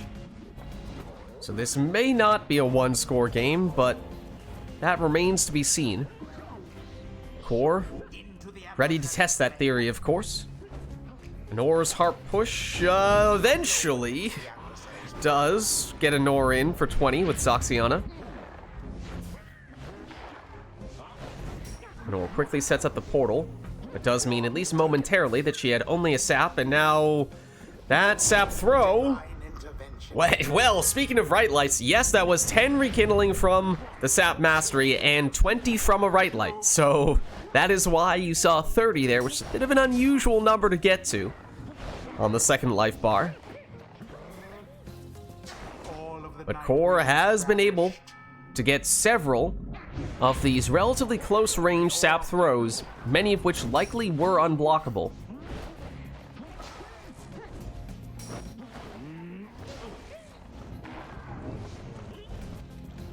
Gilman. Speedy, but still banished. Anor, relatively dangerous portal here. Oh, and switches into Palmus, although he goes down. And then defensive Harp Salute switch. You don't see that very often. Clever maneuver by Anor.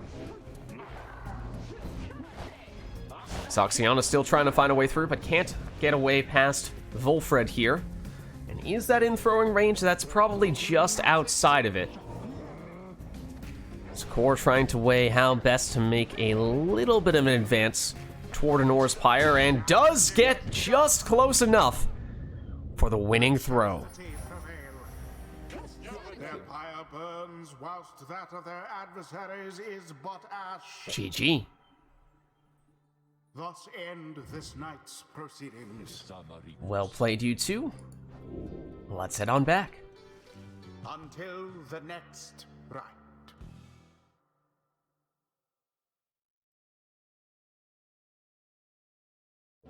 Alright, well, let's turn Customize back on. We'll reset our arena, we'll reset our song, but let us know if there's anything we're looking for this next one.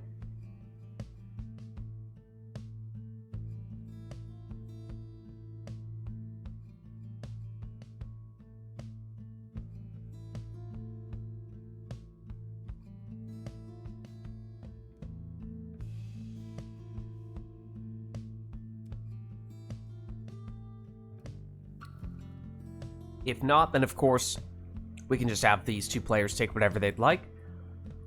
That's always an option.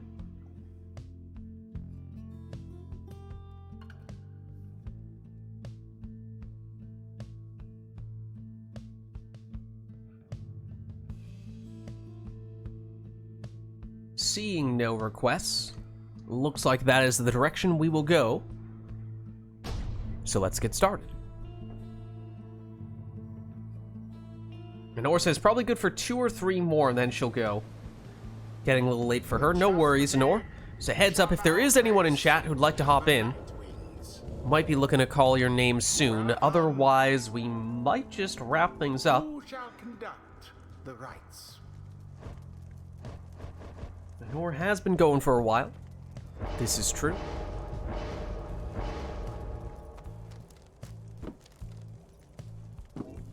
And it is a Thorned Knot on Zoxiana is the first choice for Core.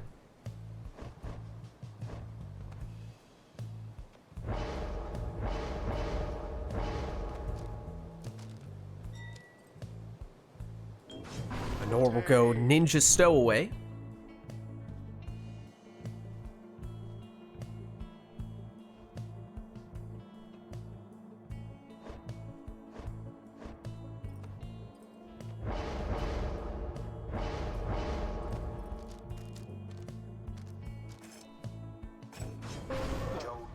Webbed Lanthorn on Jody is the second choice for core.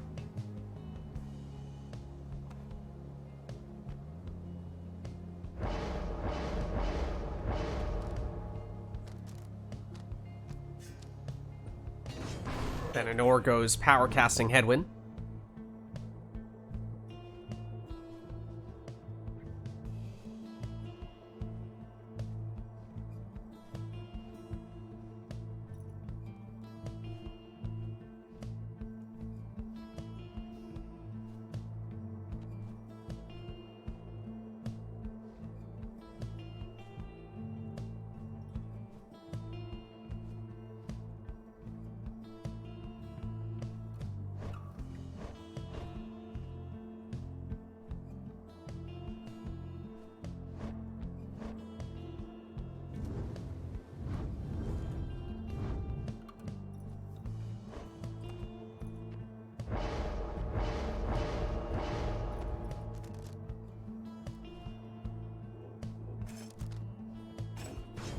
And it is Prayer Beads on Rookie, the final choice for core.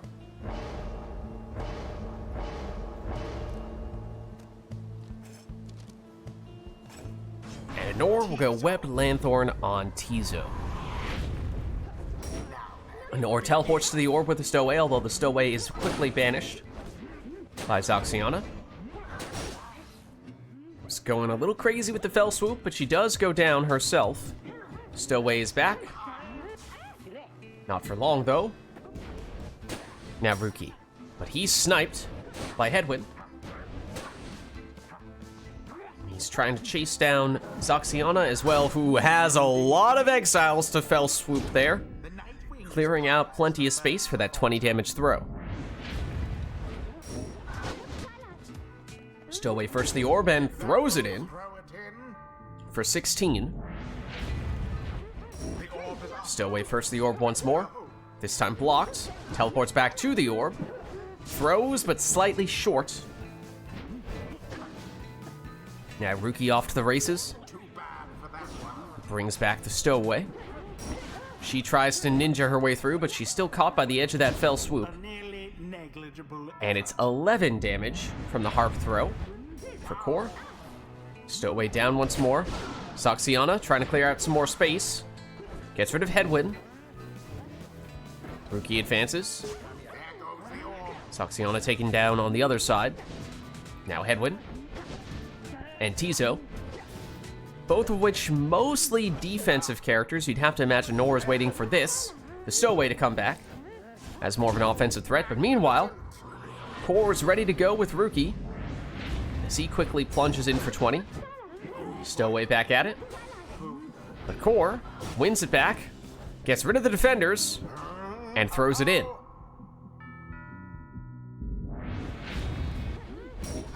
Stowaway sidesteps the cast, gets rid of one of the defenders, gets rid of two of the defenders, and throws it in. Stowaway again. Blocked. Now banished. Jody, banished as well. That leaves just Rookie at the moment. For Core, who does somehow find a way in between or over those defenders. Stowaway, intercepted. Jody, on the move. Back to Rookie, now back to Jody. Rookie sneaks through for the winning score. GG. They vastly outperformed their adversaries. The rite is complete. All right, well played, you two. Let's head on back. Until the stars align.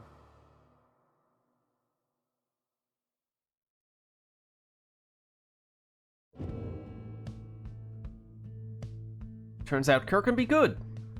In a good Kerr game and last pick. I mean, as we've said in the past, once upon a time, Kerrs were apparently the meta. It's not like I mean, sure, we've learned many things since then. But it's not like we were crazy back then either. Surely they had some things going for them. They are still very maneuverable, still quite quick. But Nora's coming in, she's choosing exiles. I think back then it was you first pick her. But I just think that's really hard nowadays. Mm-hmm. Nora says, bought time for both exiles and for talismans as well. Ooh. Okay, hold on. Let's break out the Discord bot. Huzzah. Okay. So, and in order. Okay, gotcha. So Nora will lead things off. She gets Orlek first. Okay. With prayer beads, naturally. Prayer beads Orlek is her lead. Bruh. Indeed. Bruh. Then Messenger Imp. Fair enough. With, watch it be Web Lanthorn. Shooting Star. Okay. Quick throws. Then the Stowaway. With the Sling Bullet for ranged throws. Okay. Not bad from Nora. Might be a little tough to keep Orlek unbanished, but that is her full squad. Then for core, Pamitha is the lead. She'll have the Sling Bullet. Okay, lots of Sling Bullets. So that's ranged throws. Then it's Zoxiana. Okay, double harp. With Jomir's Fang, that does not work. Kerfang, despite having almost the same name, does work. So, okay. Then it's Raji, the Imp, final one for core, and he will have... Ah, of course. Why not? Throw in a little Bottled Void while you're at it. Okay, so remember, it's in that order specifically. So for Nor, it is Prayer Beads Orlek, followed by Shooting Star, Messenger Imp, and then Sling Bullet Stowaway. For core, it is Sling Bullet Pamitha, then Zoxiana with Kerfang, then Raji with Bottled Void. So that is the randomized setup that we have, with a little more insights than just a customize off. Okay. Anything else song-wise, arena-wise, or is that all we need? Now that we know the teams.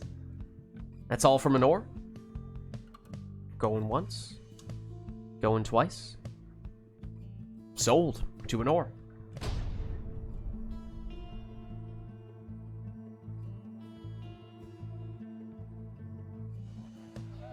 Oh, well, it's Isle of Kalamer. Chastity shall take on the Night Winds.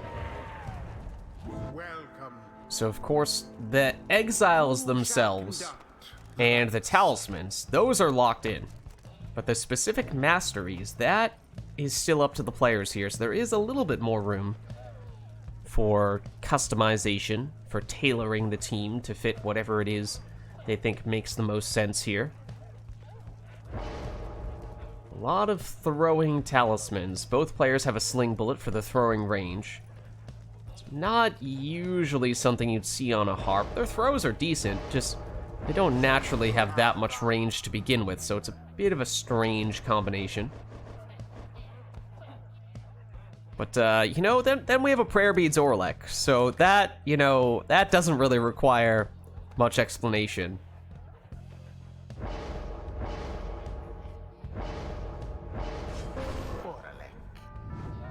The tough thing about that is, usually you'd like to have at least one way to facilitate bringing Orlek back from banishment, and that might prove a little bit tricky for Anor, given what she has talisman and exile-wise. It's the second harp for core, so he does have double harp. Kerfang for extra plunging damage, and he'll go the speed route on Zoxiana. Oh, I like the raiment colors on that second harp. Peach. It's very deep magenta, I would call it. Peach. It's too dark for peach for me. Usually I would think peach would be a little bit lighter than that. Well, I mean, the color scheme is, though. I mean, in general, for the chastity. Yes. I'd say more so if anything, the first one I might say is more peach than the second one.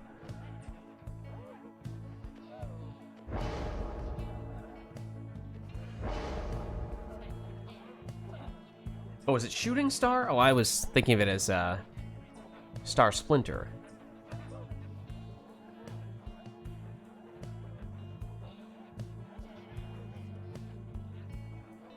It's really not a bad shooting star. Yeah. Yeah, that's pretty quick throws from the imps.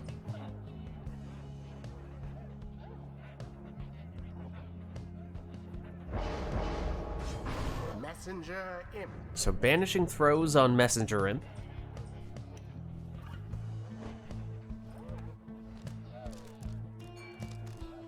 Then some Bottled Void on Raji now.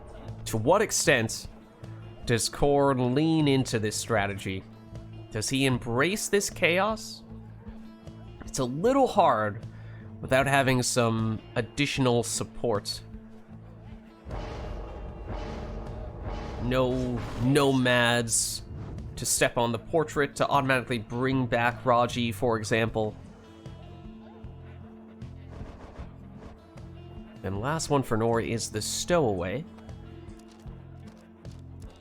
It was, of course, more throwing talismans. This is a Nor's sling bullet character, and that is throwing range, which is certainly not bad on a savage. Usually you would prefer the throwing speed. That's, of course, one of, if not the most common talisman for people to take on the savages, but sling bullet, not a bad alternative. And here we go. Orlek banishes one, gets the orb back here. Blocked. The can Singularity throwing Orlek off a little bit there, and it's going to be a long wait until he returns for an Or. That is the weakness of her team in many ways. Stowaway. Trying to find her way through. Banishes, but gets banished. That leaves just Raji back defensively. But that is what he does best. Even if perhaps he doesn't have the usual go-to imp talisman, no webbed lanthorn or anything like that. Stowaway can't get out of that corner, but Orlek has returned.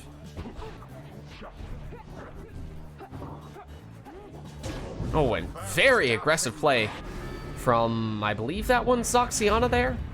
Kerfang as well for a little bit of extra damage. Here comes Orlek. He's dispossessed, though. And Core with a little more harp plunge action. This time just for 20, no Kerfang on Pamitha, of course. But down goes Orlek, and that means a long and painful wait for an Or once again, especially because now it is just Messenger Imp.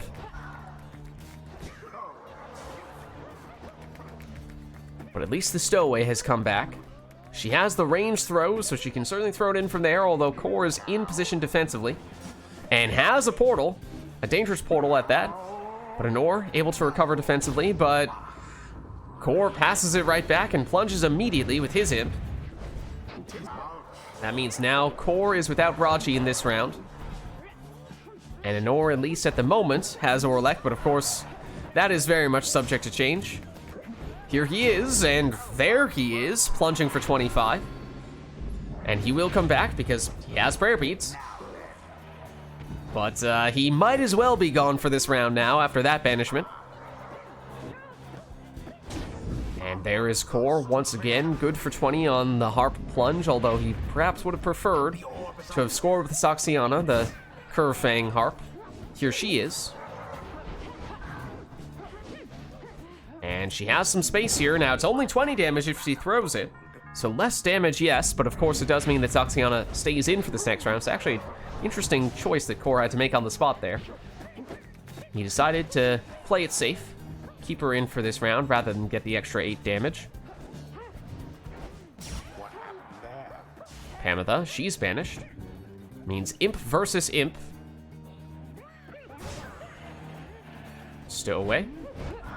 Needs to be careful because she's down and Orlek isn't exactly coming back anytime soon. But Messenger Imp does come back with a timely return. Orlek has returned as well now. Anor at full strength. So is Core. Core's throw. Oh, he's not quick enough. But he outmaneuvers the defense that time, and there is the 28 damage from the Kerfang. Now end the ceremony. Orlek blocked. The orb is taken. Core goes the throwing route Done. and finishes the job. The chastity prevails. GG. Their adversaries must be crying tears of shame. Thus end this night's proceedings. All right, well played. Let's head on back. Until the next rite. And I know Anor was saying she probably won't be hanging around for much longer. So why don't we get a sense from chat? Is there anyone else who'd like to jump in here? Because if not, then we might be looking to wrap things up quite soon.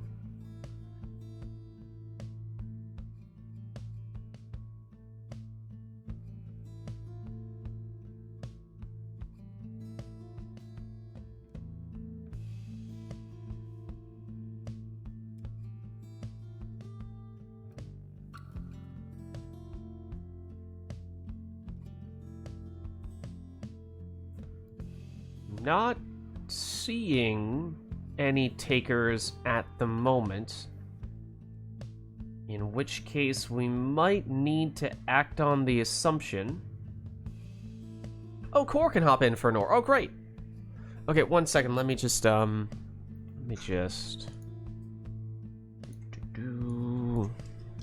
There we go. That'll be a good matchup. I think that'll be a good matchup. I think very even matchup. Very even matchup. In all likelihood. We have, Core against Core.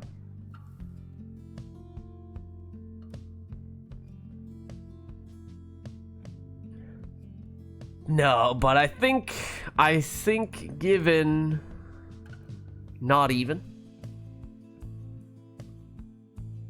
you could destroy Core. He is nothing to you. Child's play. I think it looks like we should be acting on the assumption that this Core and Anor matchup will be our final one of the night. So, Anor, how many more matches are you good for? Do we need to go into Liberation right here? Do we have time for one more? Or do we need to wrap things up?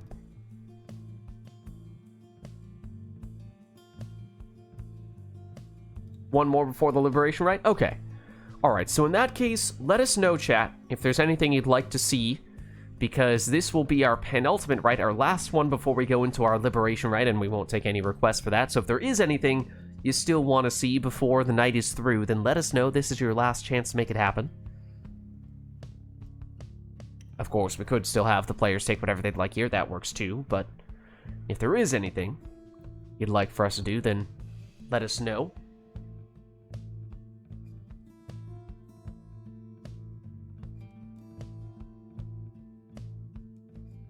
But not seeing any requests at the moment, so I think that means we... Yeah, what haven't we heard yet song-wise? That's... I mean, always some of the modded ones are a pretty safe bet. Quest for Honor, I don't think we have. Talon Sheath, I don't think we have. Snake Soul, I don't think so. The Herald, no. I mean, and then, of course, you get to the Never to Returns. I don't think we've had a single Glade. Fair point. I don't think we've had a single Glade. The Herald? Okay. I think that gives us a combination we've never had before. Neither the arena nor the song. Okay. Nice. Anything Exile Mastery Talisman-wise, or are we just going to have that be whatever you guys want?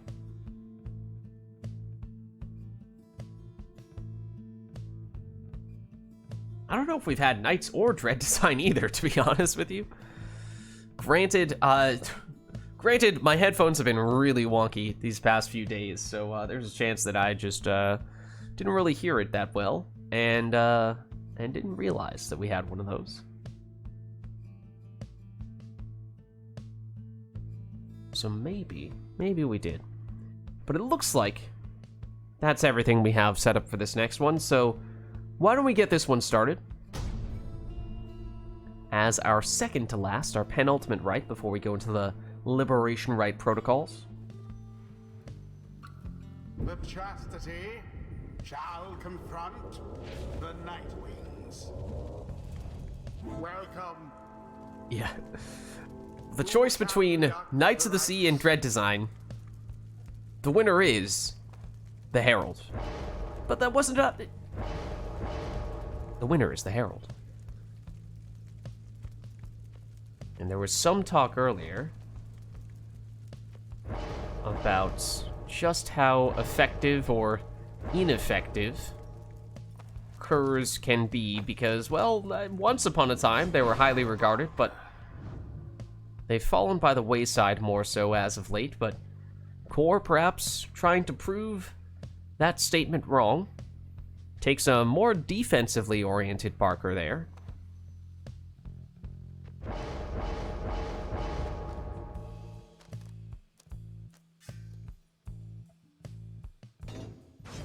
Speaking of defense, Anorgo's power casting Headwind.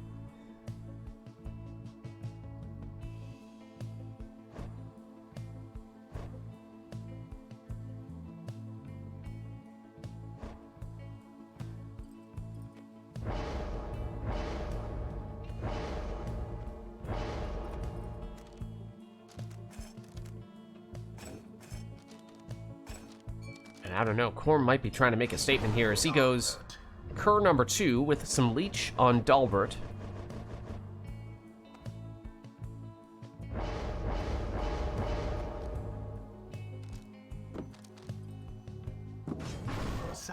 Then, okay, that's Nomad number 2 for Nor. Are we about to get a triple Cur versus triple Nomad setup? Well, perhaps not, because that's an exploding Gilman. So Core is not going 3 of a kind.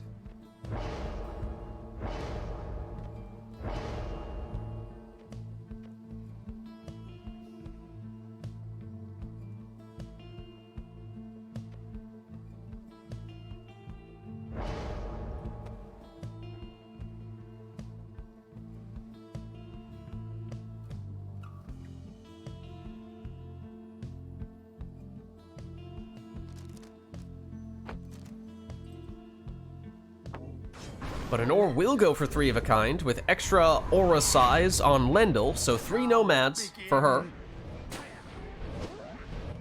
And what is a fairly defensive matchup, at least, you know, if you look at the classes, you might say, well, but Core has Worm, he has 2 Curs, that looks pretty offensive, except as we were saying before, it's not the usual setups on Cur's side, and it is Anor getting us started with 20 damage on a Headwind Plunge. No prayer beads on him, he's gone for this round. But lots of banishments. Doesn't stop Core from throwing this one in for 14. 1 less than his maximum with his Cur. Except huge banishments from Headwind. Banishes everyone, does still bring back Gilman, but he doesn't do enough to stop Headwind from making it in there as well. Shoulder Smash takes out Barker. Snadra and Lendl. Lendl banishes and then gets banished. Snadra has some room here. Goes straight in.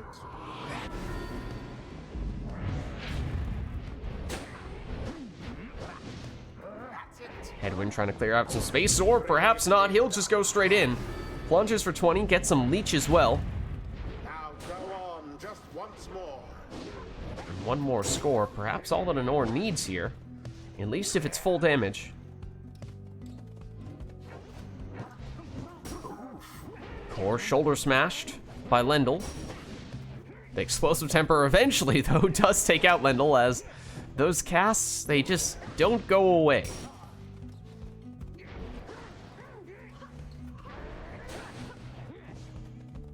Core trying to make a wall Sandra for Nor to have to cross. But cross it she does. And suddenly, a lot of room though for Core to exploit. rather cunning trick. Able to throw it in for 15 with his Cur. Now Nor back at full strength. At least until Headwind goes down here.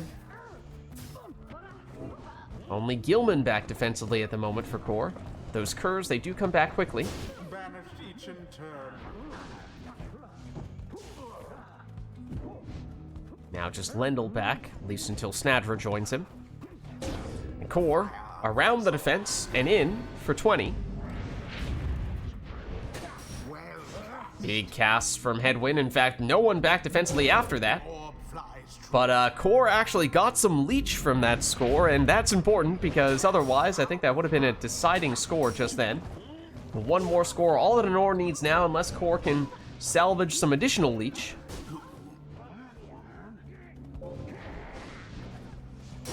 That is, of course, assuming Nor gets the full 20 damage on her next score, which is not necessarily a given. Stunning Claim momentarily gives Core the only exile that can move, and, well, almost enough time to do something with that opportunity offensively.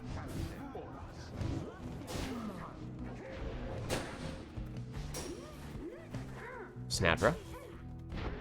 Now, just Lendl. Brings back Headwind, though.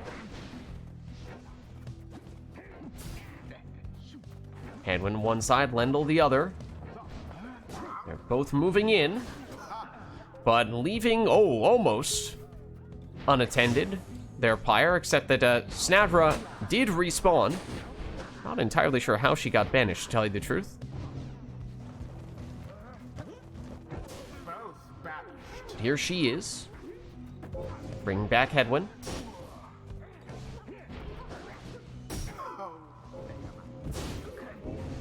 Series of banishments as both players fighting for control. Oh, but over the defense. Nearly the winning play there for Nor. But Core still holding on.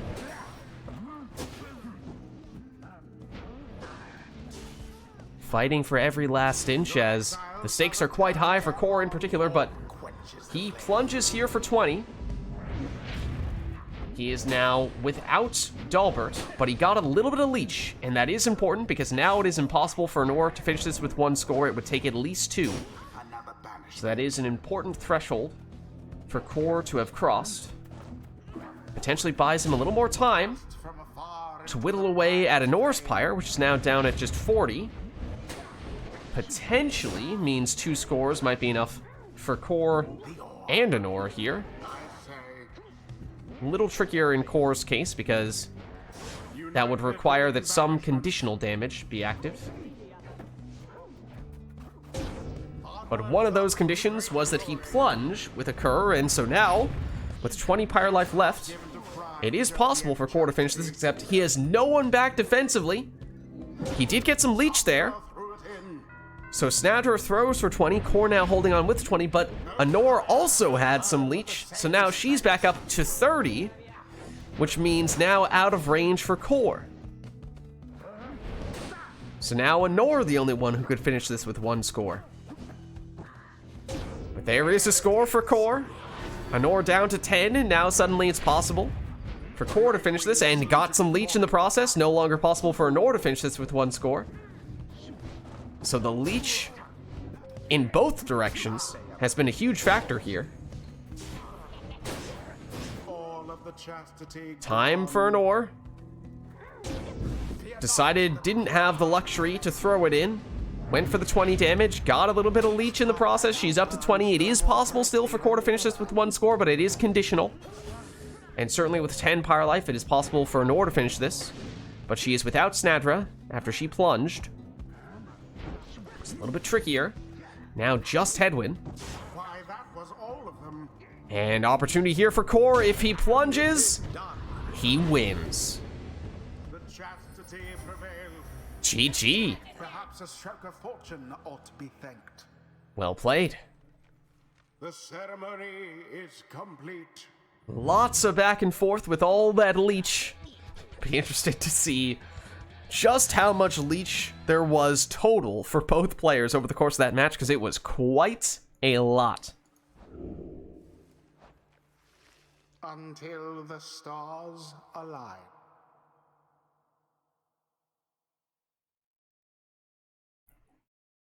Alright, but I think it is now time for our final rite of the night, our liberation rite. So no requests from chat for this one. We'll just go with the players' preferred teams, and we will set up our liberation protocols here. So, Anor, I assume we're going Never to Return Nightwing's version.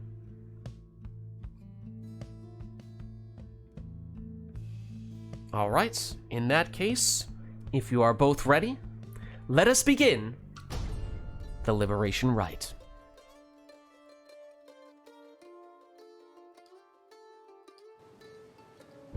Hark, exiles.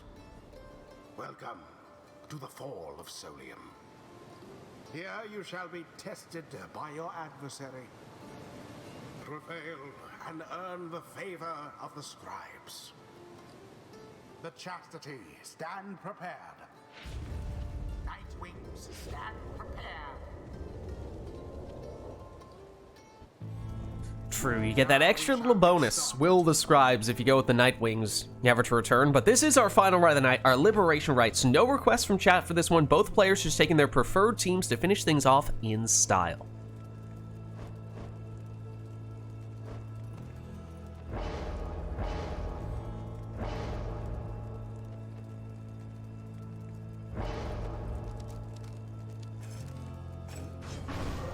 For core, that means Speedy Jodariel will be the lead.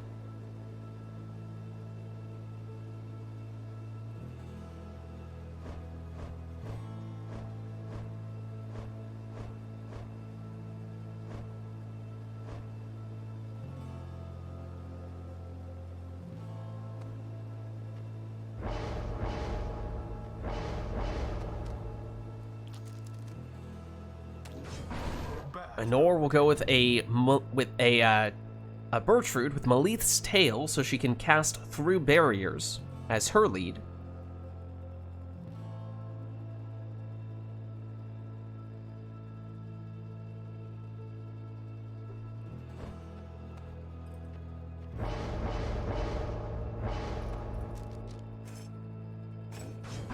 Messenger. Webbed Lanthorn Messenger Imp, second choice for core.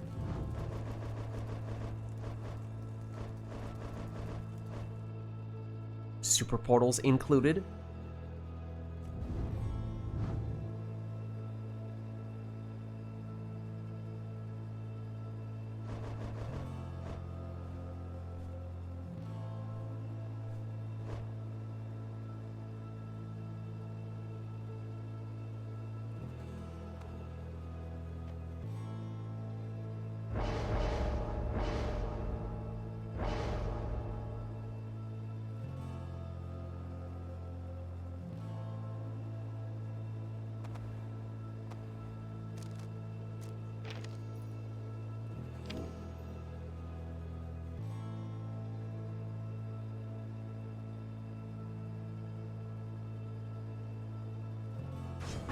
And Anor goes Numbing Gust, 10 Rekindling on a Nutrition Stick Volfred.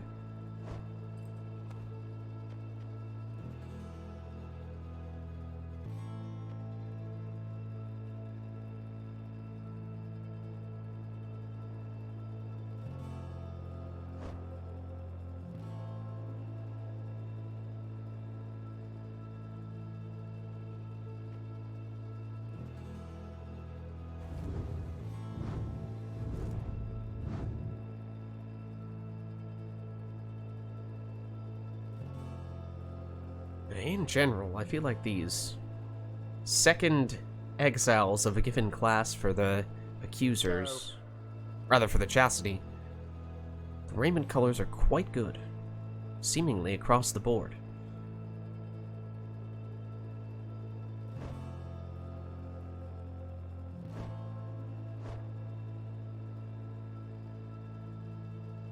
Well, I mean, I wouldn't go that far. I'm just saying. I'm impressed. Chastity are stepping up their game, is all I'm saying. Vids. Core, I'm not about to pick one of your exiles for you on the Liberation Rite. Do I go harp or do I go demon here? Core, I'm not about to pick one of your exiles for you on a Liberation Rite. You know, the Giga Chat thing would be, let's pick this.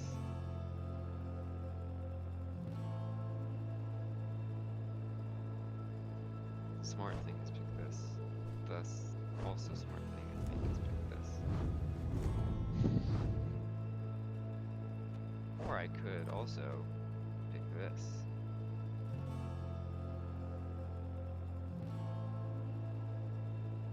What is she gonna go last? Vids? What do you think? No comment. Is she gonna go this last? I feel like she can. She might. What would you go here? If you were in this Choose. situation? No comment. Come on, you're Tariq. I'm asking for help. I'm on the sideline.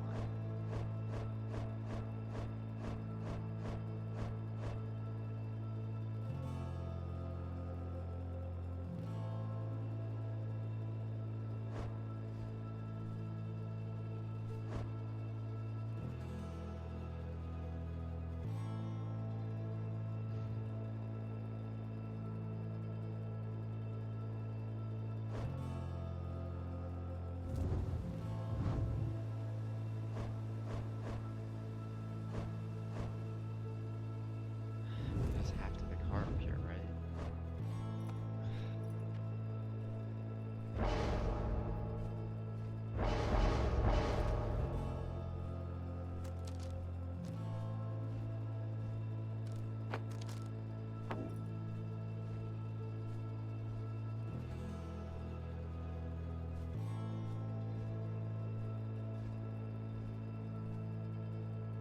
No, we're doing it. I don't think this is good.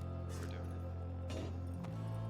it. After much consideration, it is the power casting Snadra that Core will take as his final selection. I don't think it's good at all here. Which is why I picked it.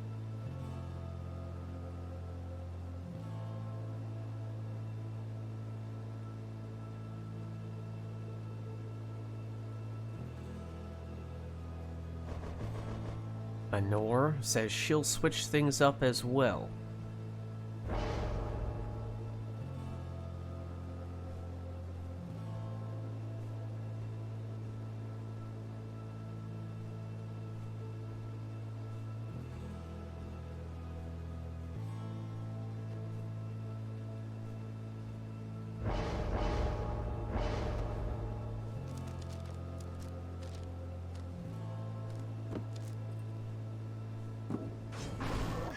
And Sunken Shadow Pamitha is her final choice. So here we are with our final rite of the night, our Liberation Rite. Core on the left representing the Chastity, Anor on the right representing the Nightwings. Best of luck to you both.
withstood when autumn put them out.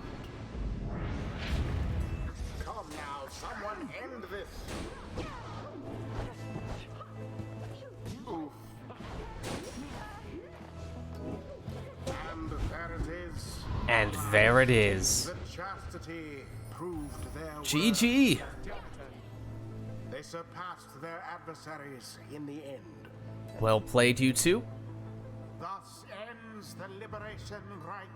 That was the liberation rite, and a close liberation rite at that. Well played, you two.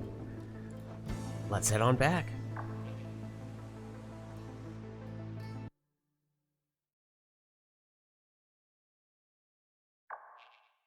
Alright, well, as we were saying, that was our liberation rite, our final rite of the night, so I am going to hop out of Discord, but I will catch you guys next week. And I believe they've already fled Steam Remote Play, but I'll double check. They have indeed. They have indeed. Let me just throw this screen on here. But thank you all for watching. This was, of course, Pyre Community Rite Night. And if you're interested in getting more involved in multiplayer Pyre, then the best way to do so is by joining the RITE Club Discord server, where we coordinate these sorts of things. And you can join said Discord group by clicking on that link right there. My name is Lids. I'm hosting these Rite Nights, and our streaming schedule is Friday nights, Mass Effect Andromeda multiplayer, Saturdays, Mass Effect 3 multiplayer, then Sundays, of course, Pyre, then Lids Vids on YouTube as well, posting the VODs for all those streams, so if you miss anything, you can catch it there as well. Also doing some Gwent videos, the Witcher-themed card game. In fact, the final expansion ever for Gwent just came out a few days ago, so checking out some of that stuff. And a little while back now, finished the Gwent campaign, Thronebreaker, and if you're interested in staying updated on all things Lids, then actually the best way to do so is by joining my Discord group, which you can do by clicking on that link right there. You can also follow me on Twitch to get a notification when I go live. Also follow me on Twitter at LidsVids, post there when I go live as well. But that's going to be it for me for tonight, so thank you all for watching. Hope you enjoyed the stream, and I'll catch you next time.